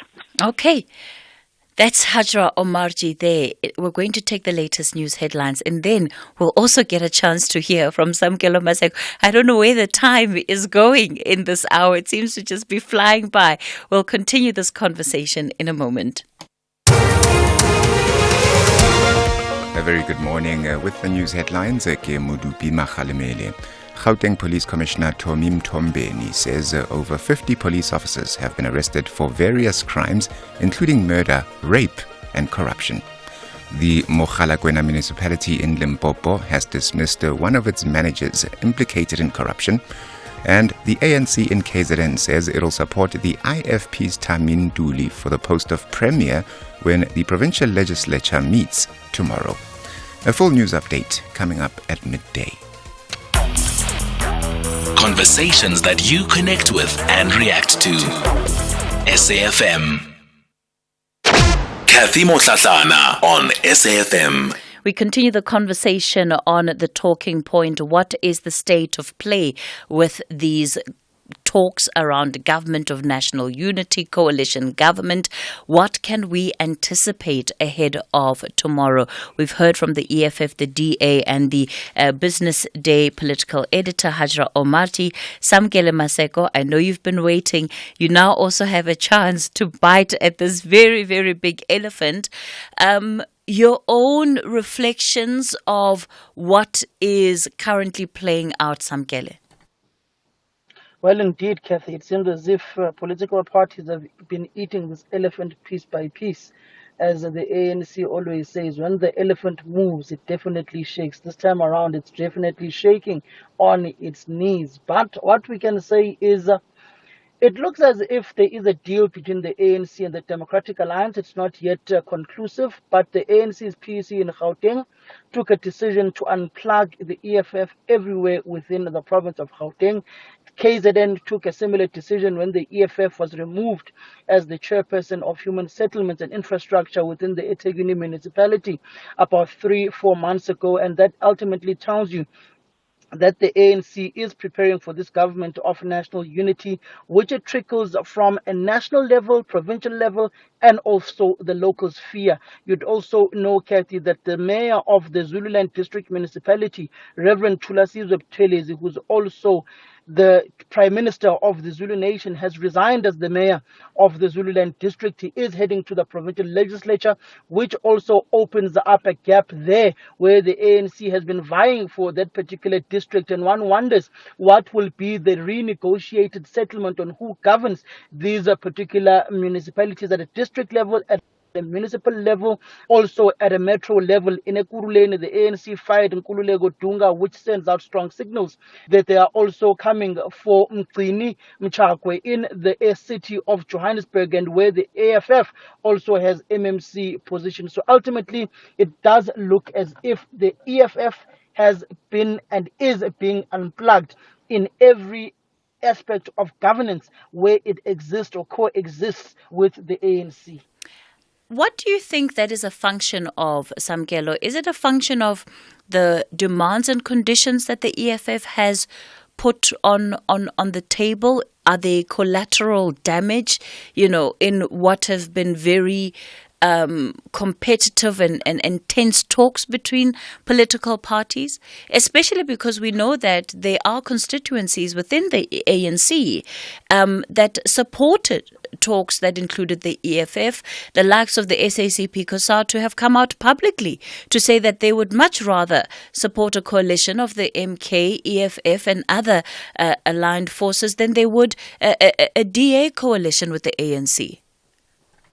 Look, Cathy, on the issue of the MK, last I checked, the SICP was very clear that they would not want to have a coalition where the ANC works with the MK party due to the allegations of state capture, corruption, and also in what they say in isiZulu, kwamandla umbuso. So you've got the likes of veterans of the ANC, like General Sphiwe Nyanda, who've been very vocal on this particular issue, and also ANC, NEC members, your Khumbudzo Ntavenis, your Enoch Godongwanes, your Mondli Gungubeles, who are seen as the moderates within the National Executive Committee of the African National Congress, who are largely and firmly in charge of that particular NEC, and also how the MK party has come across as having a hardened stance on the ANC. Remember the press briefing at the Results Center led by the Secretary General of the ANC, Fikile Mbalula, who said that if you come to the ANC with the demand that you want Cyril Ramaphosa removed as the president, you must just forget that would be the end of discussions. That's it. We will not be willing to negotiate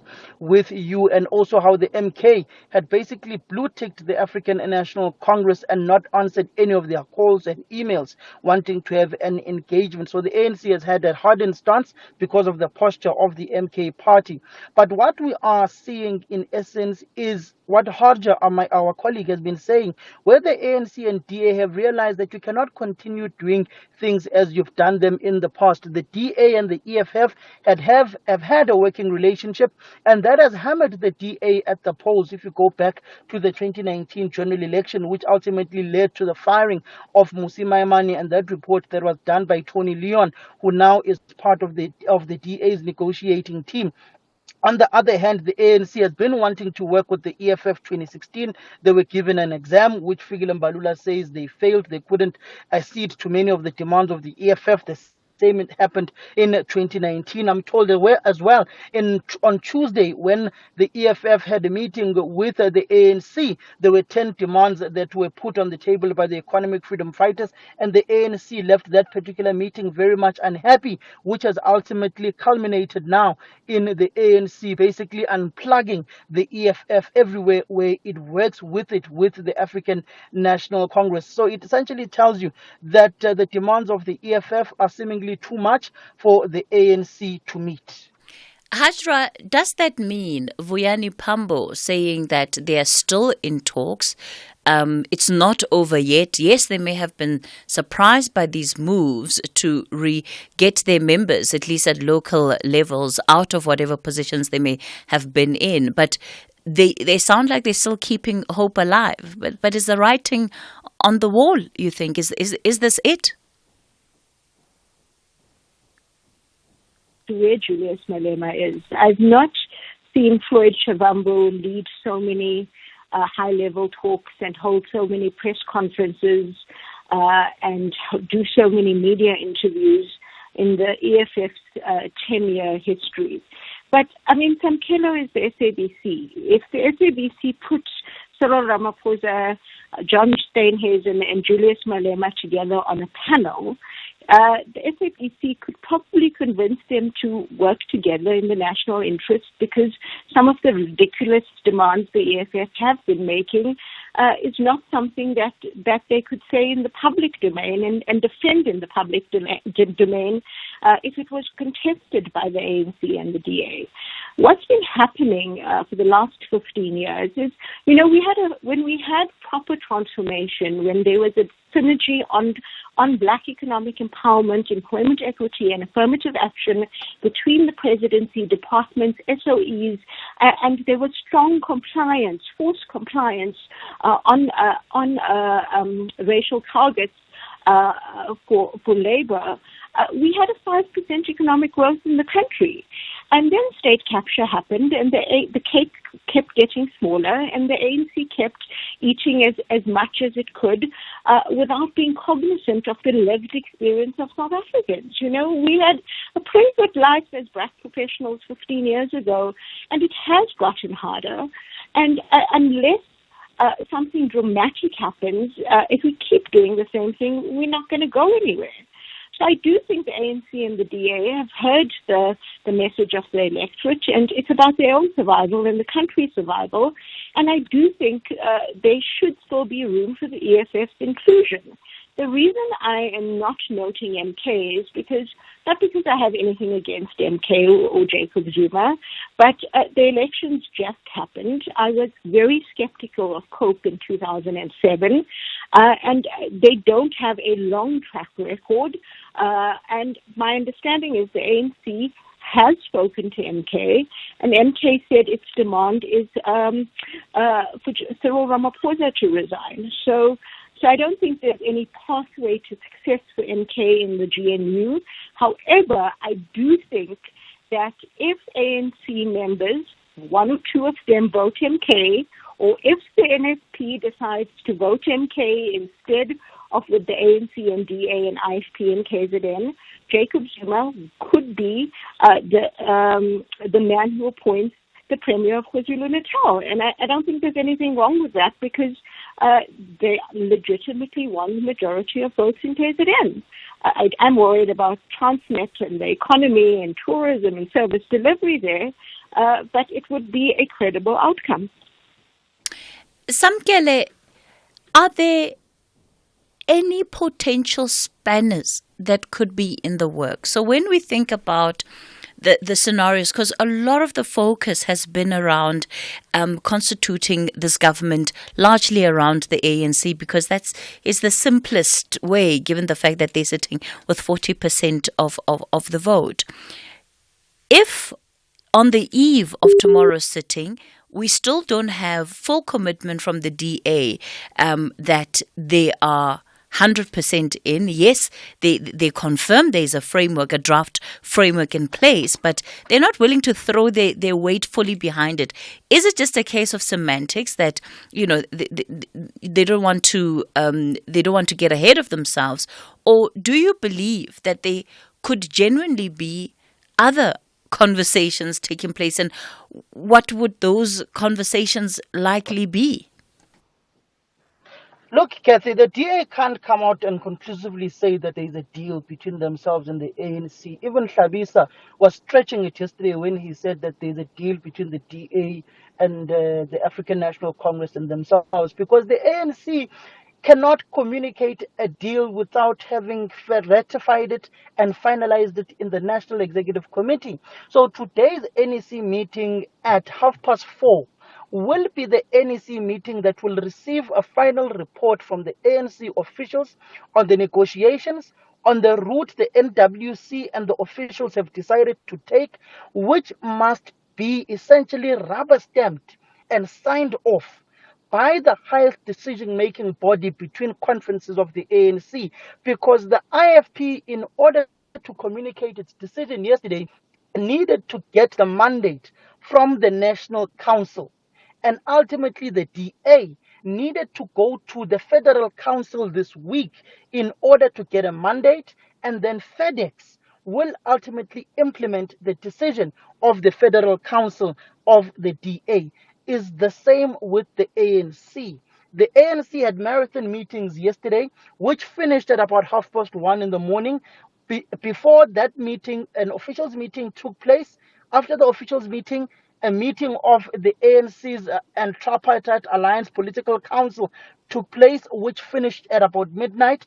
After that, the ANC officials then had to meet to finalize the coalition framework or the government of national unity, and also to finalize the premiers, which will ultimately now be tabled in the NEC meeting at 4:30 this afternoon. A decision will be taken. Then after that, the Secretary General of the ANC, with the spokesperson of the party, will ultimately communicate the decision of the highest making body of the ANC between conferences. And that is when only we will know the final posture of the ANC. Then the DA has to ultimately come out and decide what they do. But what we do know is there is a resistance in the NEC for the ANC deployees in the executive to come back and account to DA portfolio committee chairpersons, which will ultimately be perceived as the ANC accounting to a white party that will ultimately send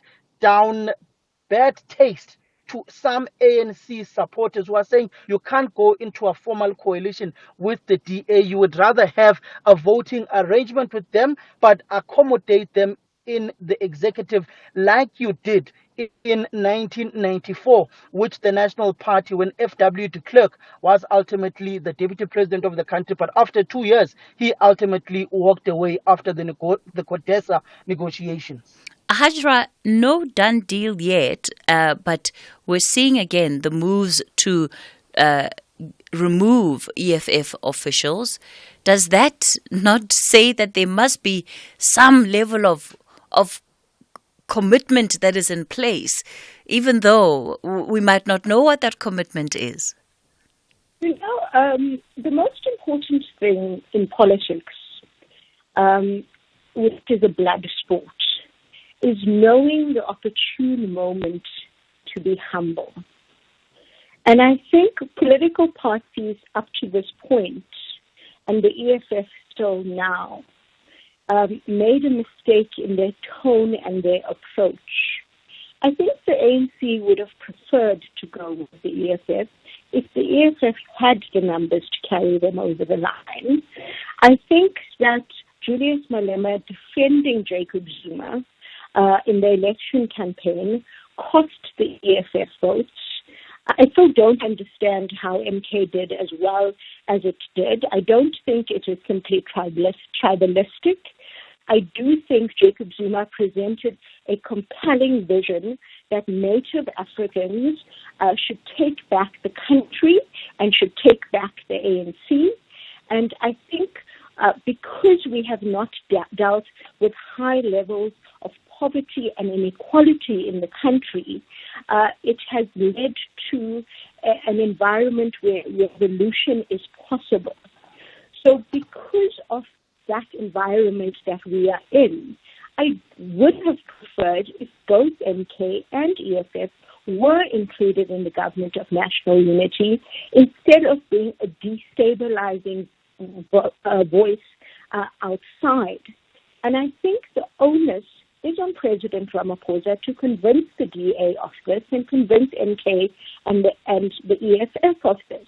But if your number one demand is Cyril Ramaphosa must resign, on what basis does he then come to your defense? So I think tone and approach and the art of humility is where the EFF has failed in these coalition talks. However, I know both Jacob Zuma and Julius Malema quite well, and I will not underestimate their ability to leave us in shock and awe in the next 24 hours and in the next 2 weeks. All right. So we have to make provision for that as well. We're completely out of time for this conversation. So briefly, before I let you go, Hajra, what's on your diary for the rest of the day? I want the details until tomorrow morning, 10 o'clock. What's on your diary? Well, I want to know the details of the discussions in the ANC and in the DA about positions. Speaker position, whether the DA will be putting up a candidate for president. Because what happened in 2016 in the city of Joburg is the EFF simply voted for the DA's candidate, and that is how the ANC lost power in the city of Joburg after it lost the majority vote. So watching those kind of behind-the-scenes machinations will be interesting to watch. Okay. Also, if the DA asks for economic portfolio ministries, for example, then there may not be a deal between the ANC and the DA on the table, just like the ANC rejected the EFF's proposal. All right. So it's all up in the air. Samkele, what's on your diary? And most importantly, where are you going to be? Where are the live crossings? Where are they planned for the rest of the day and early tomorrow morning? I hope you're in Cape Town outside the ANC NUP meeting. Unfortunately, due to our deployment in the newsroom, I've opted to go to the State of the Nation address to be the more responsible, suited up individual who will bring the trajectory of the country. The political machinations are all up to Natasha Piri today, but you're staying awake. You're staying awake. I'm doing the groundwork. I'm staying awake. I'm doing the groundwork. All I will say to you is everybody where they are departing from to go to Cape Town, you'll find me at that venue right now. Where everyone is departing from, you will find me at that venue. I'm having some serious meetings with sources getting the full lowdown. But what I will say, don't be surprised if everyone puts up a candidate. We want doorsteps. Absolutely. All right, you two, you're having way too much fun. Samkele Maseko, Hajra Omarchi, thank you both for your insights there. Hey, my producers are angry with me. I am late. All right. June is Environment Month. During the month, we observe World Environment Day on 5th June. World Oceans Day on 8th June and Drought and Desertification Day on June 17th. Land resources such as soil, water and biodiversity provide the foundation for the wealth of our societies and economies. They meet the growing needs and desires for food, water, fuel and other raw materials that shape the livelihoods and lifestyles of millions of people. Environment Month gives us the opportunity to raise awareness and mobilize for action to protect the environment. We encourage all South Africans to scale up efforts that will significantly reduce negative impacts on our environment. This message has been brought to you by the Department of Forestry, Fisheries and Environment. For more information, visit www.dffe.gov.za. It's a wrap from us for today. Cathy Mohlahlana on SAFM. The book reading. Please note that the views expressed in this book are not that of the station. Listeners' discretion is advised. SAFM presents another episode of The Door, an addict's journey, read by Samson Khumalo. I reconnected with Tim and realized that beneath the wolf or the man, beneath the intimidation, there was truly a gentle spirit, and we got along well. He was strategically placed at UCLA and was in charge of community programs. I told him I needed to work on my admission to UCLA. At Los Angeles City College, there were a few South Africans, and we soon connected, and those my age hung out quite a lot together. We shared our ambitions and dreams and formed a support system. That's where I met Lebo M, a radical young man from Soweto who had been in America for a significant amount of time. I met his friend, the late Vernon Molefe. Vernon and I soon hit it off. He was from Sharpeville. What amazed me about these two gentlemen was their determination to succeed and ability to bounce back. They were both musicians and had even been to the Duke Ellington School of Music. They were hustlers too, both married to African-American women. They were role models, young, vibrant go-getters. These brothers were not afraid to try anything. I was moved and encouraged by their sheer determination to carve a niche in life for themselves. Vernon's wife, Michelle, was from Syracuse, New York, and I remember her very well as she would cook for us when we returned from one of Vernon's many trips. Vernon was cab driver, and I would join him on his trips, and we'd talk endlessly about South Africa and South Africans in the USA. He would constantly forbid me from hanging out a lot with South Africans, as he said it would amount to nothing save to talk about South Africa and play South African music. He wanted me to explore the world called America. He even introduced me to his girlfriend from Japan who spoke no English. What a beauty! I wondered how he communicated with a woman. These brothers had the hustle. I admired them. They had lived in the Big Apple, gone to school there, and moved to California looking for greener pastures. They were looking for a record deal. I admired their resilience, and they were for the most part my age, and they came from the very same country as me. The name of the game in America is hustle.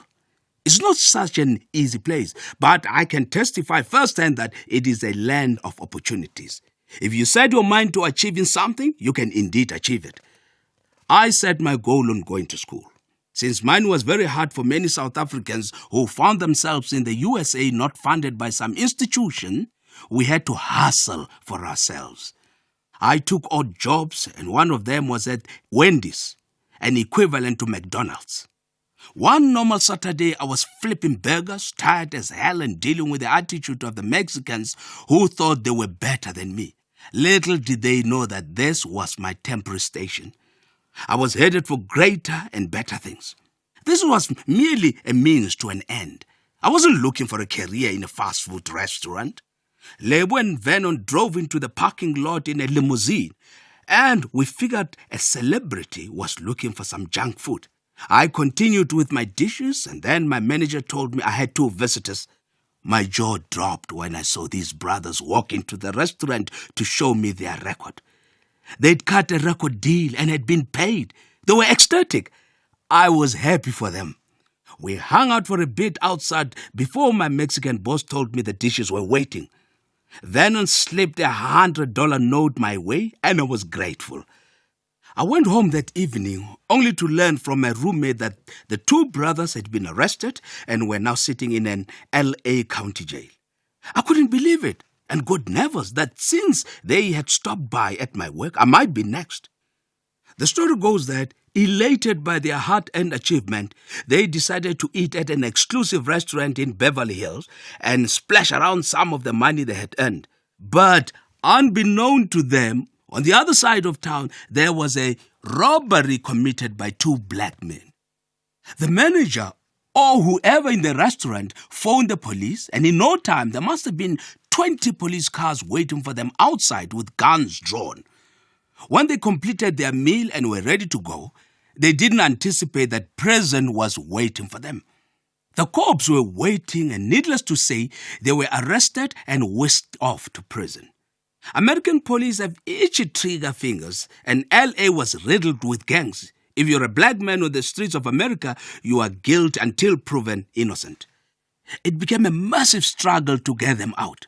Eventually, they got out on mistaken identity. I was going to befriend them no matter what. These are the kinds of dudes I need in my life. They seem to have conquered America. Hell, Lebo even had a pseudo-hustle name and was called Lionel Thompson. America believes in paperwork.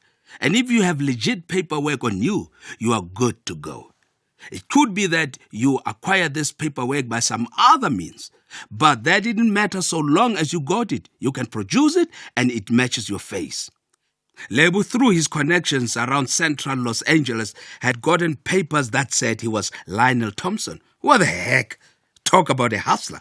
I was blown away by this guy's behavior, never afraid to take risk and push the envelope.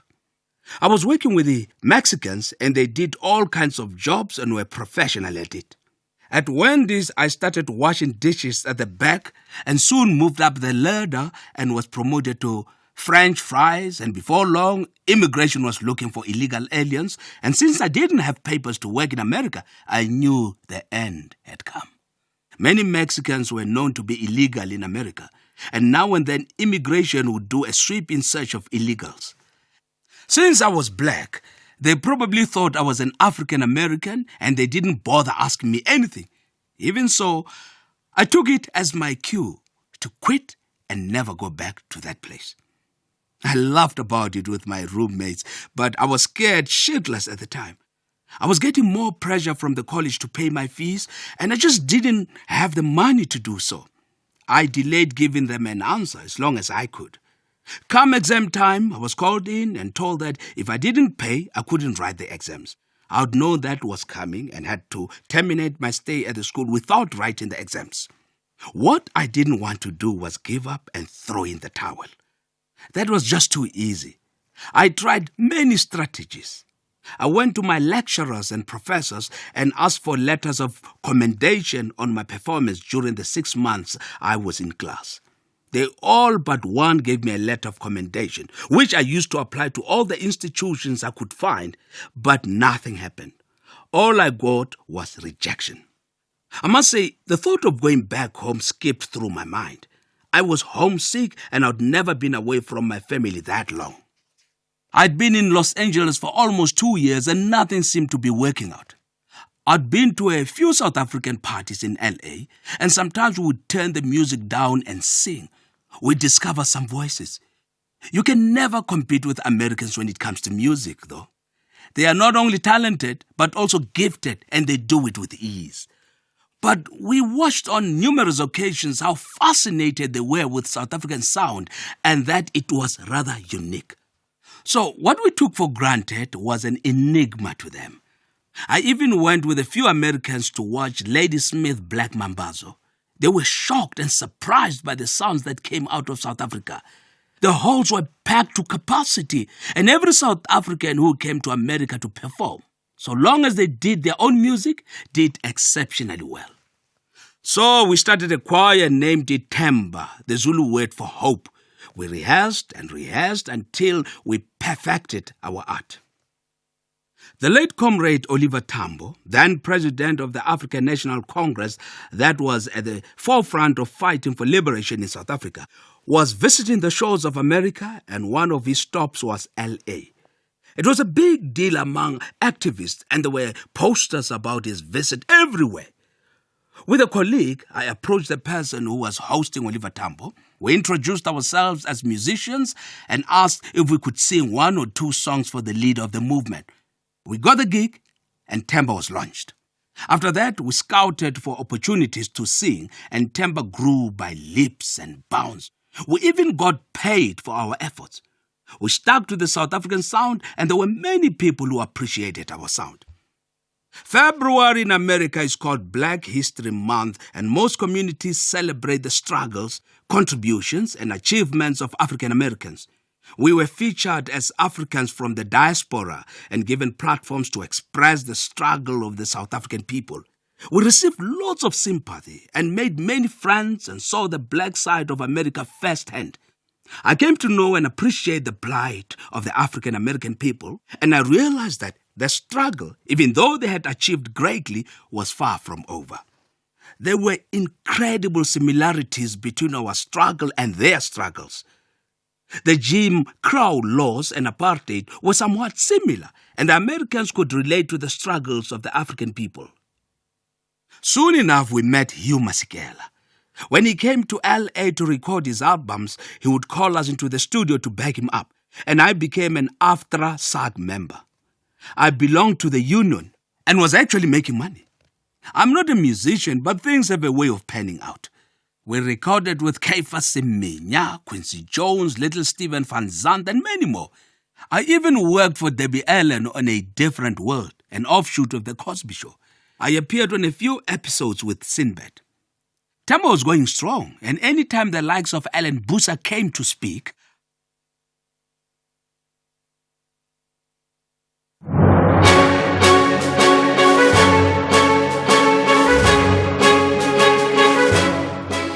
It's after 12 o'clock, Thursday, the 13th of June, 2024. A very warm welcome to Update at Noon here on SAFM. Leading the conversation, my name is Bongi Wazwane, standing in for Sakina Kamwendo, coming up this hour. We are hopeful that the Government of National Unity will bring about a little bit more accountability, also some stability and shared responsibility across different parties that are going to co-govern. Old Mutual Investment says markets will welcome a government of national unity as long as it results in economic growth. The DA's Alan Winde has retained his position as Premier of the Western Cape. And John is here with sport. The Windies get into the T20 Super 8s and some permutations of today's game as England are in action. And some good news in the Springbok cap. Cheslin Colby joins his teammates in Pretoria. You can share your views with us on 41391. SMS is charged at R1.50. Call us as well. Send us your voice notes to 0826923909. Post your comments on X at SABC News_radio using the hashtag Update at Noon. These and more stories coming up on today's edition of the show. First, though, the latest news with Mudupi Bakhalimele.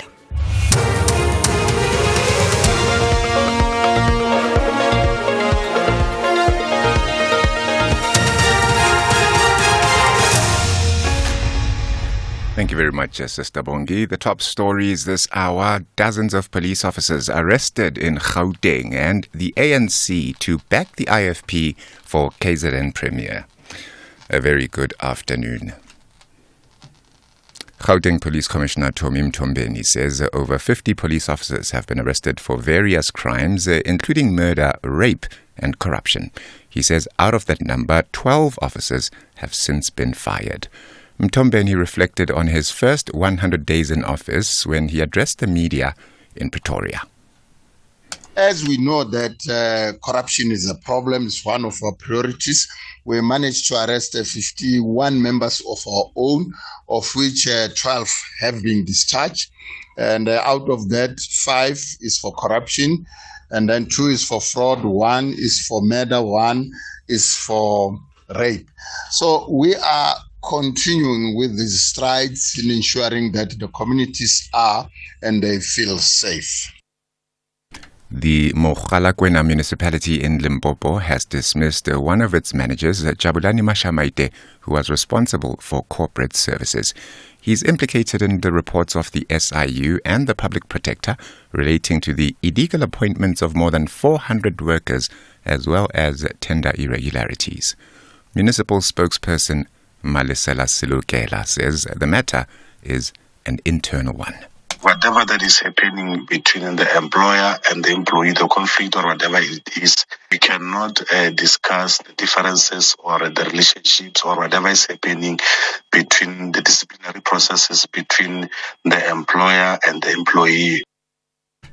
The ANC in KZN says it will support the IFP's Tamin Duli for the post of Premier when the provincial legislature meets tomorrow. The clock is ticking for political parties to reach agreements ahead of the formation of the ANC-proposed Government of National Unity. Yesterday, IFP President Velenkosi Ntlabisa confirmed his party's support for the ANC's proposal. The ANC has also confirmed the removal of eThekwini Mayor Mxolisi Kaunda and says he'll be redeployed to the NCOP. Yet the ANC's Bheki Mtolo. Yeah, I will support Tamintuli because I think these are the parties that eventually we think will work with, and then the IFP, we have worked with the IFP for 13 years in KwaZulu-Natal from 1994, even at the heart where our relations with the IFP were at a very bad state around the 90s. But we're able to tolerate each other, work with each other. Because of that work and that relationship that lasted for 30 years, it has culminated to create at least a political environment in KwaZulu-Natal that you can say is fairly peaceful. Zimbabwean President Emmerson Mnangagwa has conveyed his condolences to the government and the people of Malawi following the death of the country's vice president, Saulos Chilima. Chilima and 9 others died on Monday when the aircraft they were traveling in crashed after it disappeared from radar. The vice president's body has arrived in the capital Lilongwe and funeral arrangements are underway. Here's Mnangagwa's message. My sincere condolences to our dear brother, His Excellency President Dr. Lazarus Chakwera, and the people and government of the Republic of Malawi, following the passing on of the Vice President of Malawi, Honorable Dr. Saulos Chilima. And G7 leaders meeting in southern Italy are expected to approve a plan to use interest from frozen Russian assets to raise $50 billion a year for Ukraine. The president of Ukraine, Volodymyr Zelensky, is due to attend the meeting and sign a new security agreement with U.S. President Joe Biden. The BBC's Mark Lawrence. On these frozen Russian assets could then be front-loaded and basically brought together and given to a loan to Ukraine, equaling around about 50 billion euros, with those frozen Russian assets used as collateral against that loan. Now, that's going to be an important injection of cash to Kiev, which is obviously extremely cash-starved at the moment, which needs to spend money on weapons, which needs to redeploy troops with Russian advances in the east. So that is going to be probably a concrete deliverable at this G7 summit. The top story, Gauteng Police Commissioner Tommy Mtombeni says over 50 police officers have been arrested for various offences, including murder, rape and corruption. For SAFM News, Kemudupi Makhalemele. You're listening to Bongiwe Zwane on SAFM. Thank you very much, Madubi. Lots to talk about at this hour. The DA's Alan Winde in news just in has been elected as the Premier of the Western Cape for a second term, receiving 26 votes during the election for the position in the first sitting of the provincial legislature. The ANC's Mohammed Khalid Syed was also contesting the position, receiving 14 votes. 2 of the ballots were spoiled, and Corbin August is watching those developments for us. At the same time, there's still quite a lot to, look at when it comes to the post-election government. You think about KwaZulu-Natal, what is taking place there. The IFP yesterday briefing the media saying that it is still open to talks with some political parties, because while at national level they're supporting the government of national unity, at a provincial level in KwaZulu-Natal they're still in talks. So things could go either way there. At the same time, the NFP will be briefing the media in the afternoon. Ayanda Mhlongo there, our reporter, is also watching those developments, and we'll talk to her. And also, of course, the ANC is expected to hold a special NEC meeting at the Cape Sun Hotel in Cape Town this afternoon. And this comes as the clock continues to tick forward to the much-anticipated first sitting of the National Assembly post the national and provincial elections. Parliament is expected to elect both the speakers of Parliament tomorrow and nominate a president-elect, while speakers of the National Council of Provinces will be elected on Saturday. Now, meanwhile, the ANC has yet to make available details of the proposed government of national unity. Let's speak now to our reporter Samgele Masego, who has been tracking this particular story for us. Samgele, thank you so much for your time. Let's just start with, what do we know so far from the ANCs, especially on the details of the proposed government of national unity? What we do know, Bongiwe, is that they have taken a decision at a provincial level, particularly in Gauteng, to unplug the EFF in every government sphere where they are currently working with the EFF. So the ANC has taken a decision to cut off the EFFs, because the government of national unity agreement will cut from national, provincial to regional level, which ultimately saw the resignation of Mxolisi Kaunda as the mayor of eThekwini yesterday, who will now be going to the National Council of Provinces, NCOP. So essentially the ANC is saying that they will not be dictated to by any political organization, no matter how much they need that party. they will not allow themselves to be dictated to. You know that the EFF held a meeting with the ANC on Tuesday. The ANC was not particularly happy with some of the demands of the economic freedom fighters of dictating to them who they can work with and who they can't work with. A similar stance the ANC is taking against the DA. Now, when it comes then to the MK party and the EFF, have we heard how they've received this news? Look, the ANC has been trying to reach out to the MK party. The MK party is the one that has been blue-ticking the ANC. There was a planned meeting between the two parties. I'm not yet sure if that meeting has taken place. What I do know now is that the MK party will be attending the provincial legislatures and KwaZulu-Natal. They will be attending the National Assembly as well. As you've seen, their Secretary General, Sihle Ngubane, essentially resigning as the SG because he will ultimately become a deployee of the party in the National Assembly. And let's then, of course, Samkele, look ahead to this special NEC meeting at the Cape Sun Hotel this afternoon. What do we know about discussions going into that meeting, especially against the backdrop of what we heard from the IFP president yesterday? The ANC will finalize its framework for the government of national unity presented to the NEC. It will be ratified. It will be signed off, stamped for the ANC officials and NWC to go and implement. We also do know they will be discussing the